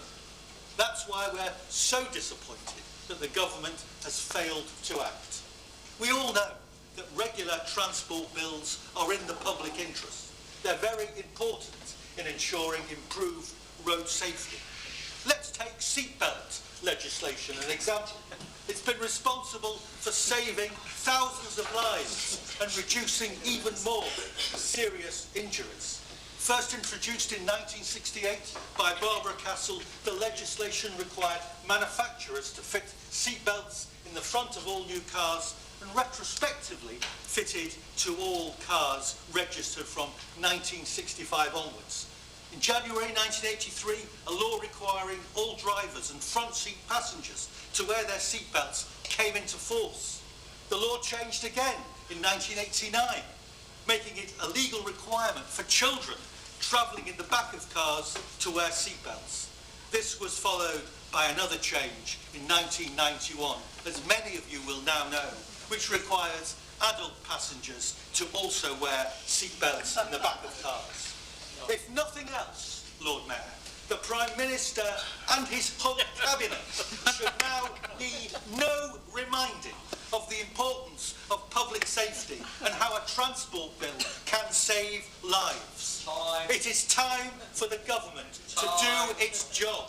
And if they can't or won't, they should get out of the way and make way for a Labour government to get things done.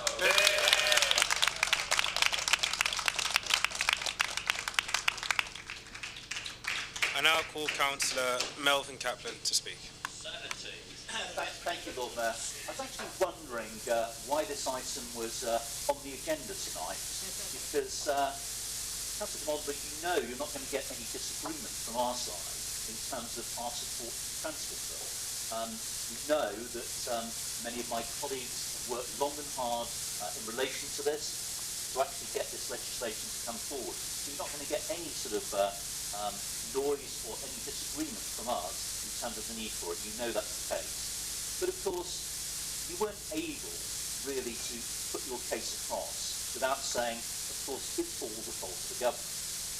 You used a large part of your speech, and certainly the latter minute and a half, to just say, let's have a bit of government bashing. And this, is obviously a standard thing, for people in your sort of position to do. But if you're actually trying to get on the right side of the national government in relation to this debate, the kind of rhetoric you're using is actually incredibly unhelpful. I've been in this chamber as you have. You've been here actually for similar amounts of time. So, 104 years.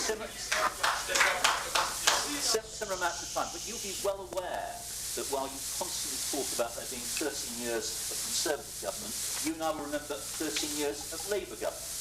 And when councils such as ours raise these kind of issues, you always have to be aware that Westminster is not the same as Worthing. It's not the same as Worksop. And when government are looking at these sort of things, looking at transport bills and many other things, they're not always listening to Westminster's case with Conservative or Labour governments. We've been through it all, because often we have very unique issues. That does not mean that we should not have a situation where such a transport bill goes ahead. We agree. We are absolutely supportive of it. It is a delay. It's not been postponed. It is still agreed that it needs to go ahead. But I agree that we are all disappointed by the delay that has occurred. But in terms of actually getting it to happen, you have to recognise sometimes that the arguments you put forward to national government are not the ones that you have used tonight, by bashing them over the head. It's disgraceful, it's this, it's that, Rishi Sunak, whatever, etc. That is not going to help you or anybody in this chamber get the legislation that we need. So I'm afraid that was not the right sort of approach. In terms of e-bikes, in terms of doctors' bikes, I remember, because as you know, I was a cabinet member some 18 months ago or thereabouts on this sort of stuff. We had the solution. We had the solution then as to what we wanted to do in relation to the parking of e-bikes. You know, because I've asked you this at policy and scrutiny several times, that I think that you've been very slow in bringing forward this debate with the operators. We all know the problem. We see it. In fact, I'm sure as we came into this chamber this very evening, we saw an e-bike parked literally on the steps directly outside this building. We see it all the time.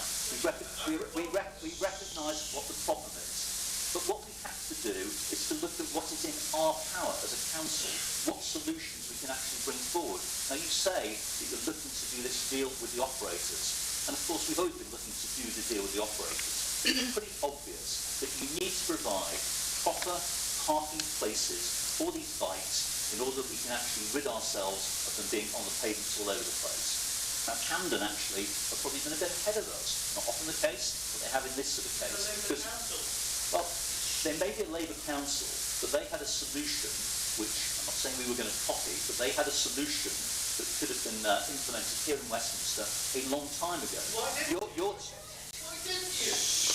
You can't listen to what I'm about to say.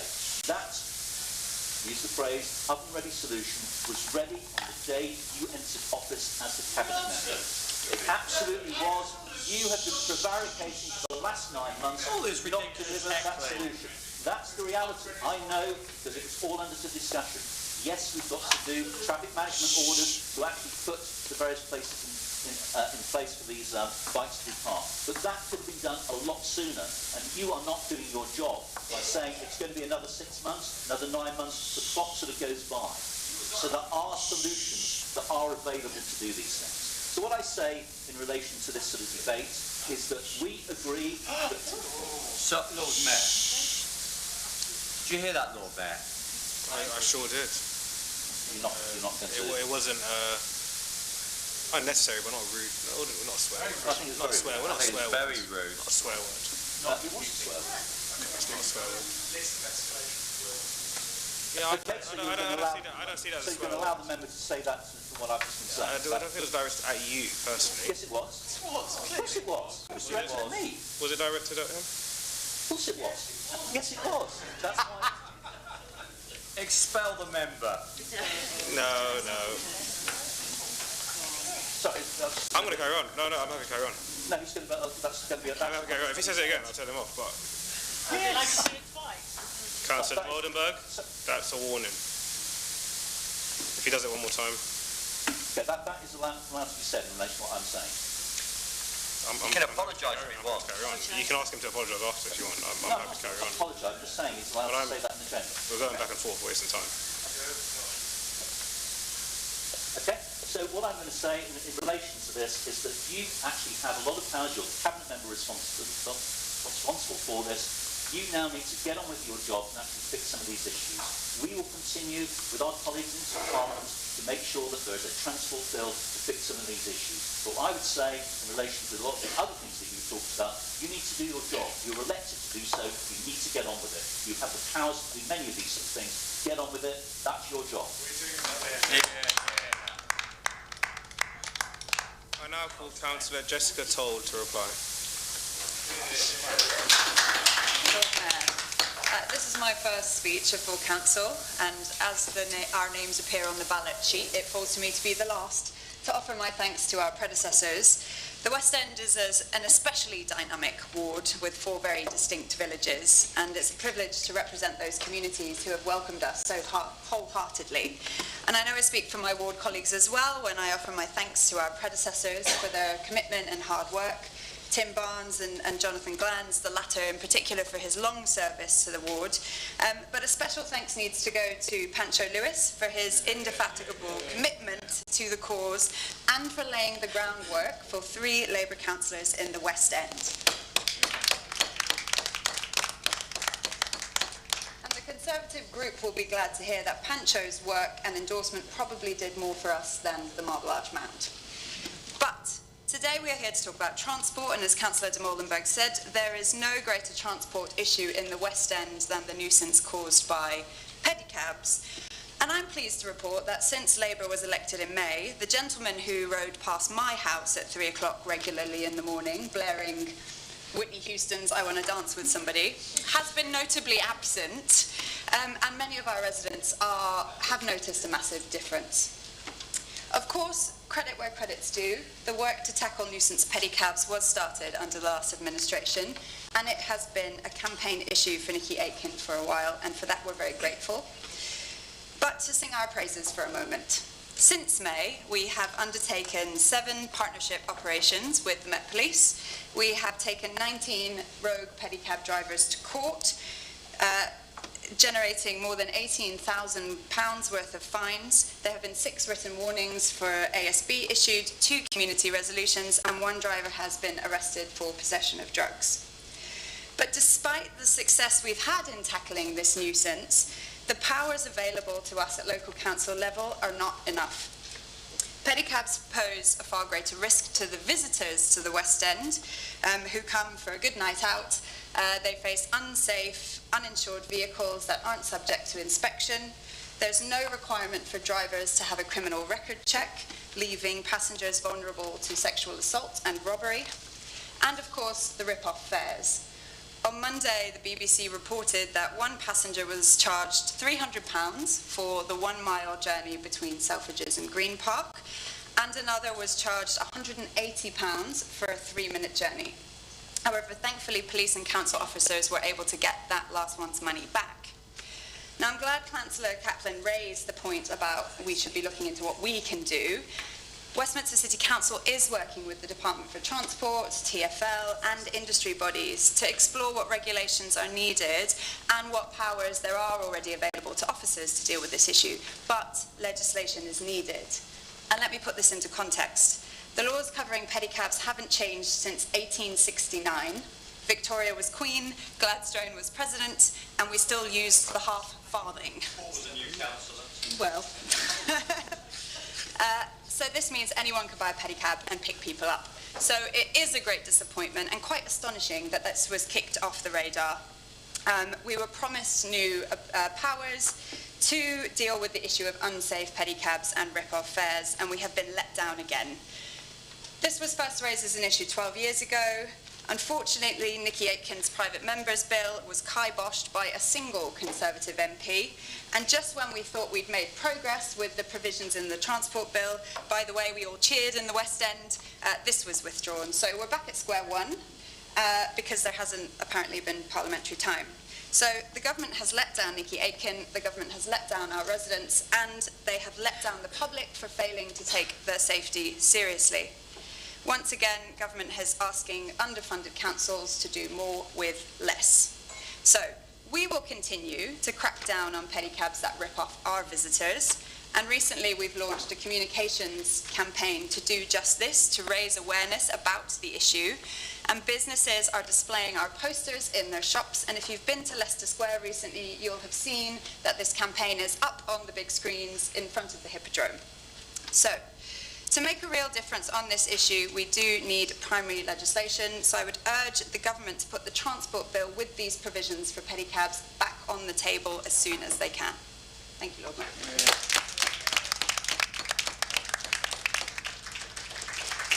Thank you. Just going to go back, because it completely stumped me going through it, and I admit that the words Councillor de Molenberg used shouldn't have been used, and it was rude. And I think, just to remind members from all sides, we want to be kind to each other, we want to be nice people. We all have a chat afterwards and we go and get a non-alcoholic drink or whatever, stuff like that. But just be courteous to each other. You might disagree with someone, but it's not about saying that's rubbish or that's rude or that's crap or anything like that, because it just puts us all off and it's just not really nice. So I do admit I should have caught that. I apologise, and yeah, hopefully we'll have a nice rest of the evening. Well said. That's up to him, up to Melvin. That concludes. I would like to. I'm sorry for in the heat of the moment I said a word that I shouldn't have, but at the same time you should not tell things that are not true.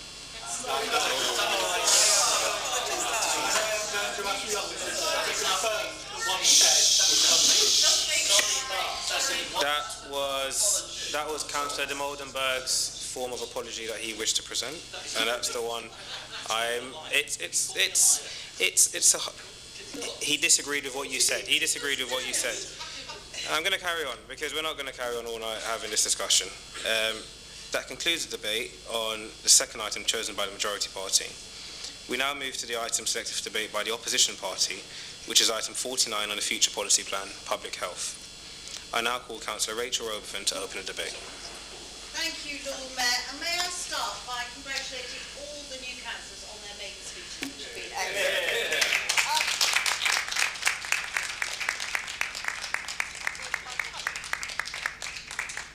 Lord Mayor, the care of the most vulnerable people in our communities is one of the most important things we do as a council, and a vital part of that is making sure that people have appropriate supportive accommodation to live in, which allows them to live independently and safely for as long as possible in their own homes, near their friends and support groups.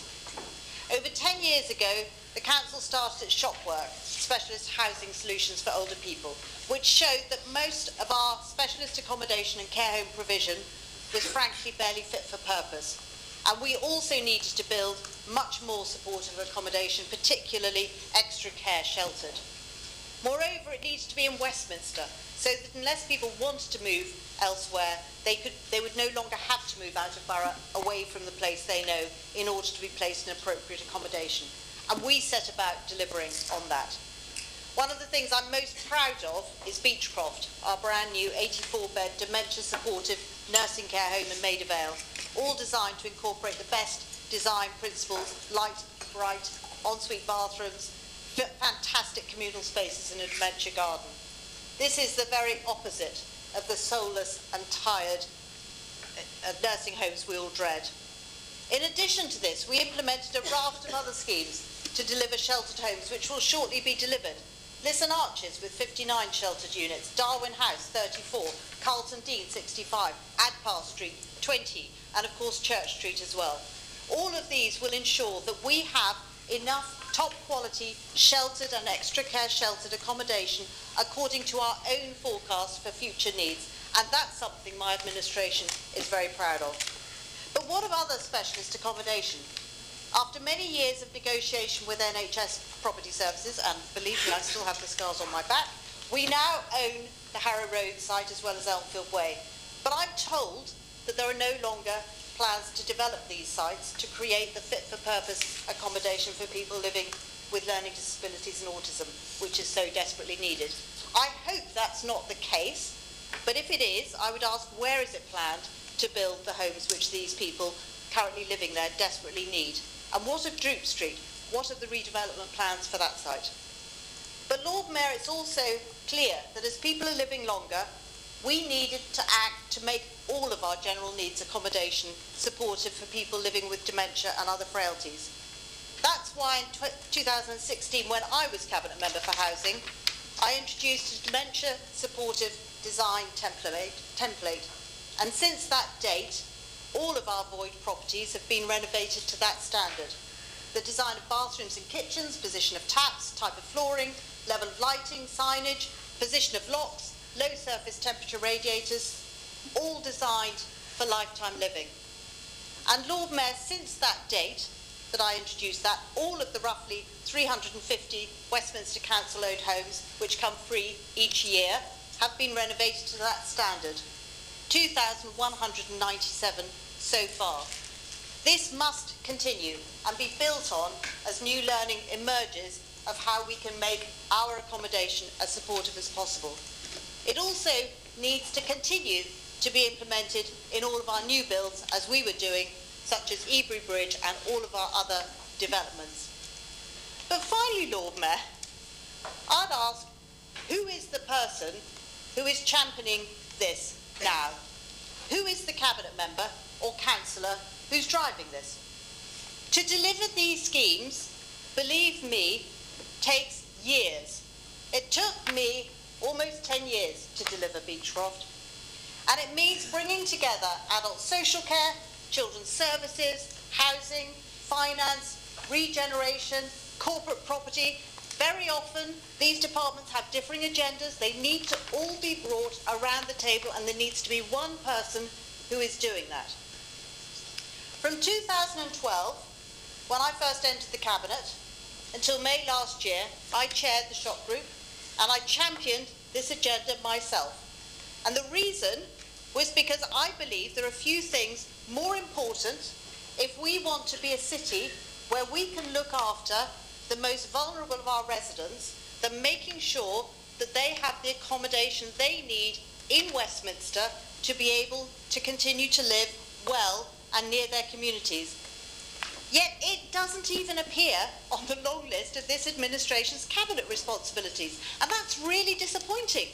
Do they not recognise how important it is that we ensure this accommodation for our most vulnerable residents? I would urge them to look at this again, otherwise I fear this vital work will fall through the cracks, and that would be shameful.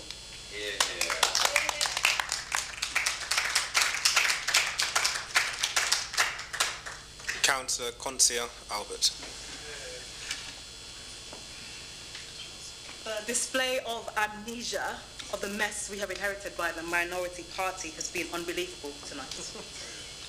Contracts that we are tied into that you brought in, a housing stock that needs serious repairs and houses sold off by you that adds to a housing crisis. Our cabinet are working tirelessly to improve. I mean rich coming from you. You should be embarrassed. You forgot to sort out the market rate rents. You forgot to ensure we had good repairs in place. Must I go on? Here is a headline. Adult social care in England is in serious crisis as it faces a 3.7 billion funding gap and the growing staffing shortage that has brought many local care providers to the brink of collapse. It wouldn't be right to begin this topic without pointing towards where some of the challenges lie and to allow the Westminster Minority Party to have a place to share their shame, blame and guilt. So that I shall do.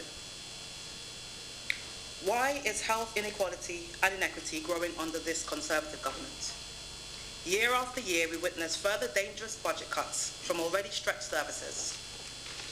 Why are we losing experienced staff due to burnout, being asked to work in dangerous conditions, and pay that is not catching up with rising costs of inflation? Why are less people attracted to this profession from within the UK? No one will deliberately subject themselves to a life of misery whilst working. Food banks for health professionals is a norm. This should not be. But so many continue to work because of their selfless courage. The only plan we have seen recently is how we can further break up services and sell off the NHS, possibly paid to see your GP.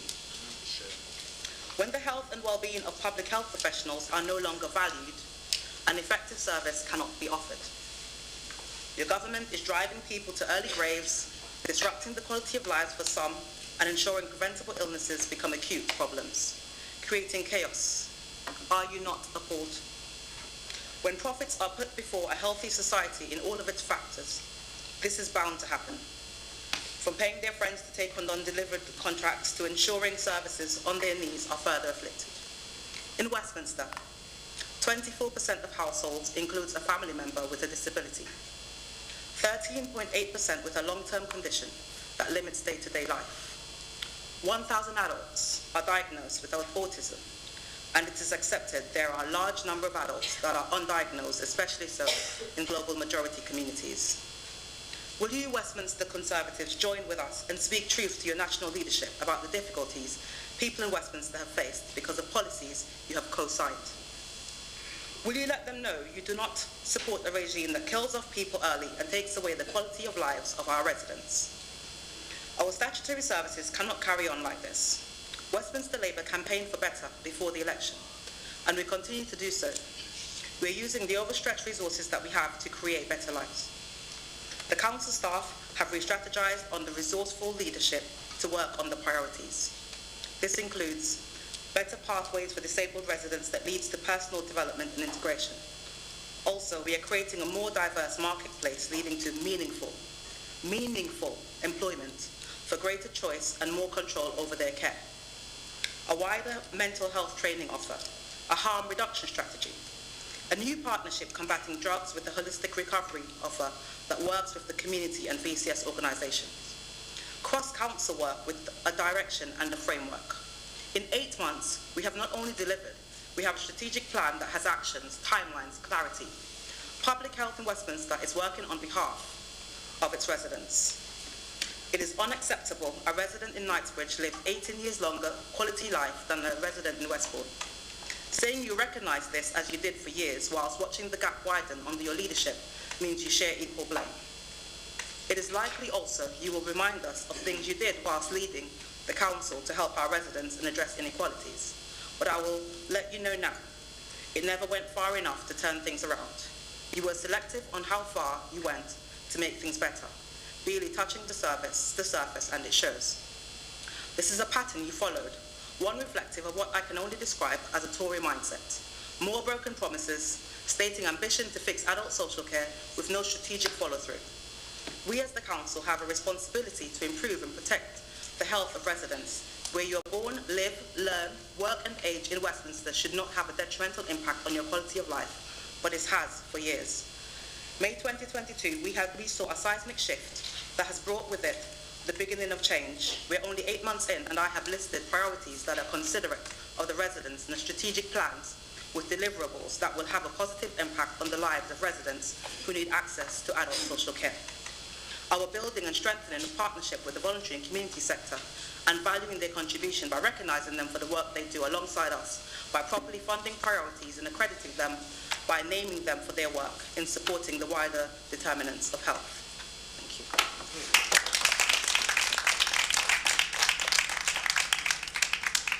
Councillor Lorraine Dean. Thank you, Lord Mayor. Community Access Westminster is one of the jewels in the crown of our adult social care service. It provides person-centred learning disability day services across 2 sites, Listen Grove and Droop Street. The service supports 80-plus adults across Westminster and seeks to help people with a learning disability realise aspirations to live the lives they wish through being helped to make their own choices and decisions. At the moment, it has a small state-of-the-art multimedia suite, which includes interactive smartboards, eye gaze technology, and Xbox Connect. There is a small sensory room, a small gym, and an art room. But many of the activities take place off-site due to a lack of space. On the 18th of August 2021, I and Councillor Mitchell, who was then Cabinet Member for Adult Social Care, visited Droop Street Hub with a number of learning disability officers. We were dismayed at the unsuitable conditions, and the building certainly was not fit for purpose for our most vulnerable residents. There were large cracks in the walls due to subsidence, and there is poor accessibility upstairs for wheelchair users and those who are less mobile. The kitchen is not accessible due to the layout of the building and placement of structural walls, and the dining area for customers is tiny and cramped. The garden is dangerous and can't be used by the majority of clients who are wheelchair users. However, needles are often found left by intruders who climb over the garden wall at night. Discussions with the head of the Learning Disability Service resulted in us proposing a new state-of-the-art facility in a new central location. That the Droop Street site could be redeveloped for social housing, and the Listen Green Hub could be used as part of the Church Street redevelopment programme. The service would no longer have to shuttle between two buildings, and as one of the officers said, it was a no-brainer.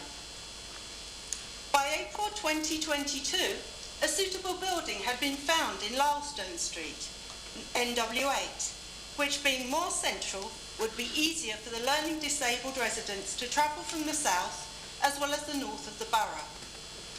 Architectural plans were produced outlining the state-of-the-art facilities which would transform our residents' lives into one large accessible space. These included a large sensory room which could be used as a therapy for learning disabled adults with limited communication skills, a large art room, 3 multimedia rooms, 2 accessible kitchens with assistive technology which would allow wheelchair users to learn cooking skills, a life skills room where independent living skills could be taught, a large physiotherapy room with ceiling hoists and room for special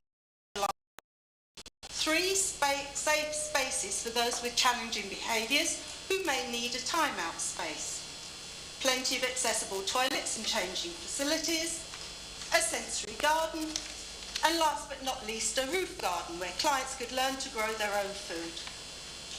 I would have liked a hydrotherapy pool as well, but you have to be realistic, and let's be honest, you can't always get everything you want, no matter how hard I push. With these extra facilities, we could have offered a more flexible package, and more residents with learning disabilities could have used their personal, independent payments to buy more of the services of their choice. This Labour administration has been in power for 9 months, and when I asked this week how the Lylestone project was proceeding, I was told it was on hold, and there is no prospect of it being started in the near future. Surely this is a euphemism for being cancelled. I can assure you, if I was still lead member for SEND and adults with learning disabilities, this project would be half finished by now. Labour like to talk the talk about a fairer Westminster, but in reality, they are not being fair to our most vulnerable adult residents, those with learning disabilities. Shame on you.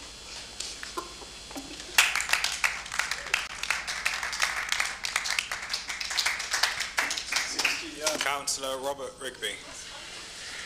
Thank you. Lord Mayor, adult social care is a vital service and fundamental to our communities, supporting here in Westminster some 2,800 adults with long-term care, enabling those residents who are old, disabled, frail, ill or vulnerable to live their lives every day in a full, safe and fulfilling way.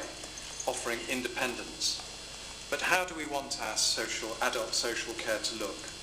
It's widely recognised that one role of adult social care is to keep our vulnerable residents safe from being knocked about or abused. Westminster Adult Social Services and our Safeguarding Board do it well. Lord Mayor, what is often seen as less important, however, is vulnerable people also need to be happy. And there are times when more safety means less happiness. One of the dangers social workers must consider is self-neglect, and that may mean living in a messy flat. So the council comes in and cleans it. But perhaps the tenant was quite happy with it the way it was. Another example of the clash between safety and happiness is when older people develop dementia, but live alone and social workers decide that it is unsafe and put them in a care home. Arguably, they will be safer, but considering the loss of independence and what we hear about life in some of the homes, is that really going to make them happy? I'd like to propose a meeting attended by councillors of both parties, but also crucially frontline workers in adult social care, to consider changes in our systems and culture, which would give greater weight to the need for people to be happy as well as safe. Lord Mayor, I want to mention several events and one voluntary body which contributes enormously to old people's happiness here in Westminster. The first event is well known to everyone, Silver Sunday, the brainchild of former Councillor Christabel Flight, which sees company and institutions open their doors to older people. But all the activities fall in a single week. Could there not be other times in the year when there are opportunities that older people can participate? Then there is the wonderful tea dance, organised in collaboration with the wonderful Simon Milton Foundation. No one who has attended this event could be in any doubt about the happiness it brings to those who attend. Some to dance, many to sit and chat and enjoy the delicious tea and entertainment. And closer to my patch in Regent's Park Ward, there used to be the annual Christmas Day lunch for up to 130 old people. We all hoped that this would have restarted last year, but the hotel where it was traditionally held could not continue, and an alternative venue, having promised that it could be held there, took fright for safety reasons, withdrawing their consent. This is another example of how even the tiniest risks of safety are seen as outweighing the need to make people happy. The voluntary body of which I speak is Neighbour Care, supporting some 82 older people in NW8 and W9, with home visits and outings for those who, because of dementia or physical frailty, cannot participate in activities of Age UK or Open Age or the Penfold Street Hub. I've chosen to speak of these four initiatives, Silver Sunday, the tea dance, the annual Christmas lunch and Neighbour Care, because they cost the council almost nothing. They mobilise the goodwill of residents and companies in Westminster who are only too keen to help. Could there not be such more activities, initiatives like this? Could there not be Neighbour Care to cover central and southern Westminster where no such services currently exist? Lord Mayor, these questions and the question of how to preserve safety without causing unhappiness, ensuring there is an ability to live an independent and fulfilling life as promised, is something we should strive for when it comes to adult social care here in Westminster. Hear, hear.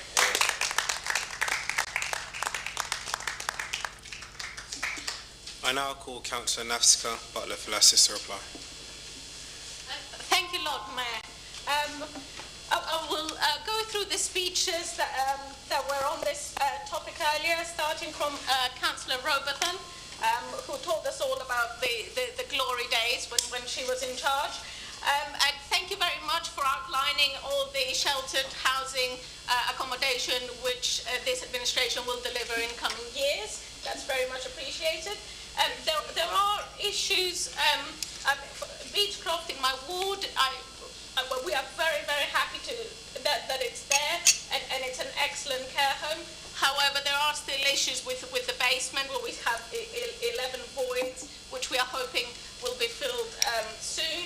So these are some of the issues that did not go perfectly under the previous administration. In terms of cabinet members who are championing this issue, I want to assure you that both myself and Councillor Begum are still championing these issues, even without you being there. In terms of Councillor Albert, she mentioned the amnesia shown by the minority side and the challenges faced in adult social care. And it is true that it is under the Conservative government that we have seen inequalities increasing. We have seen life expectancy drop, which had not happened before. We have also seen how much adult social care suffers from the short-term government funding. And so we know that during the COVID pandemic, there was special funding to enable a faster discharge from hospital. This was only short-term, then it was withdrawn. Now there's some new funding, it's also short-term. These are the ongoing issues from government that stop adult social care being able to provide the services that they want to deliver together with the NHS. Going on to Councillor Dean, I can assure you that I too visited Droop Street together with Make It Happen. I did it as soon as I became cabinet member. I don't know how long it took you to visit it, because clearly you only identified the issues right at the very end of the administration. Otherwise, you need to tell me why in 4 years you didn't manage to make this happen. But we must sort it out in 6 months. But I assure you that I do know the issues there are with the Droop Street side, and that the limestone property is still something that is being considered, and we will update you on it. Sorry that it's not done to your timetable. And then moving to Councillor Rigby, I have to say that you are not right, that the choice, that the residents' choices are not taken into account. And in fact, I would say that my frustrations are often in the opposite direction, because while a resident has capacity, you cannot go into their house and just sort it all out. You cannot put them into a care home. None of these issues are true, but I do think that there is a much greater role for the voluntary sector to play to support our older residents, and in fact to support everyone. In terms of what this administration is doing, I think Councillor Dean must be more happy than anyone to hear about the investment that we are making in terms of learning disability services. We are hoping that in the next full council that it will be approved 150,000 for new services to support adults with learning disabilities who are not currently receiving adult social care, to live the sort of independent lives that Councillor Rigby was talking about. We have a similar scheme for adults with mental health issues, 500,000 also for a new service to support them. So I'm sure you'll be very pleased to hear about these things. Some other things that we are doing at the moment, we're running out of time. We're making sure that in the next month we will sign the Unison Ethical Charter to ensure that good conditions for people working in the home care sector. We will be signing up to the Local Authority Mental Health Challenge. We have started the JSNA to look into the health inequalities suffered by a global majority people. In terms of the independent COVID review that Councillor Robertson was previously asking, that has been already undertaken by Professor Gillian Mountthorpe, and we will be having the findings soon. In terms of the Gordon Hospital, we've been working very much with all stakeholders to see what we can do to make sure that we regain acute mental health beds for Westminster. So these are some of the things that we have been doing in adult social care and public health. Thank you.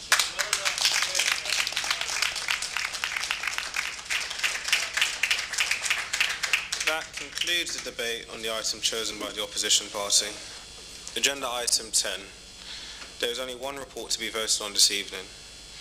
We will vote on the recommendations of the report for full council entitled Council Tax Discounts, including Council Tax Local Reduction Scheme and Council Tax Base. The recommendations are deemed to be moved and seconded. We will now vote by a show of hands. Those in favour of the recommendations? Those against?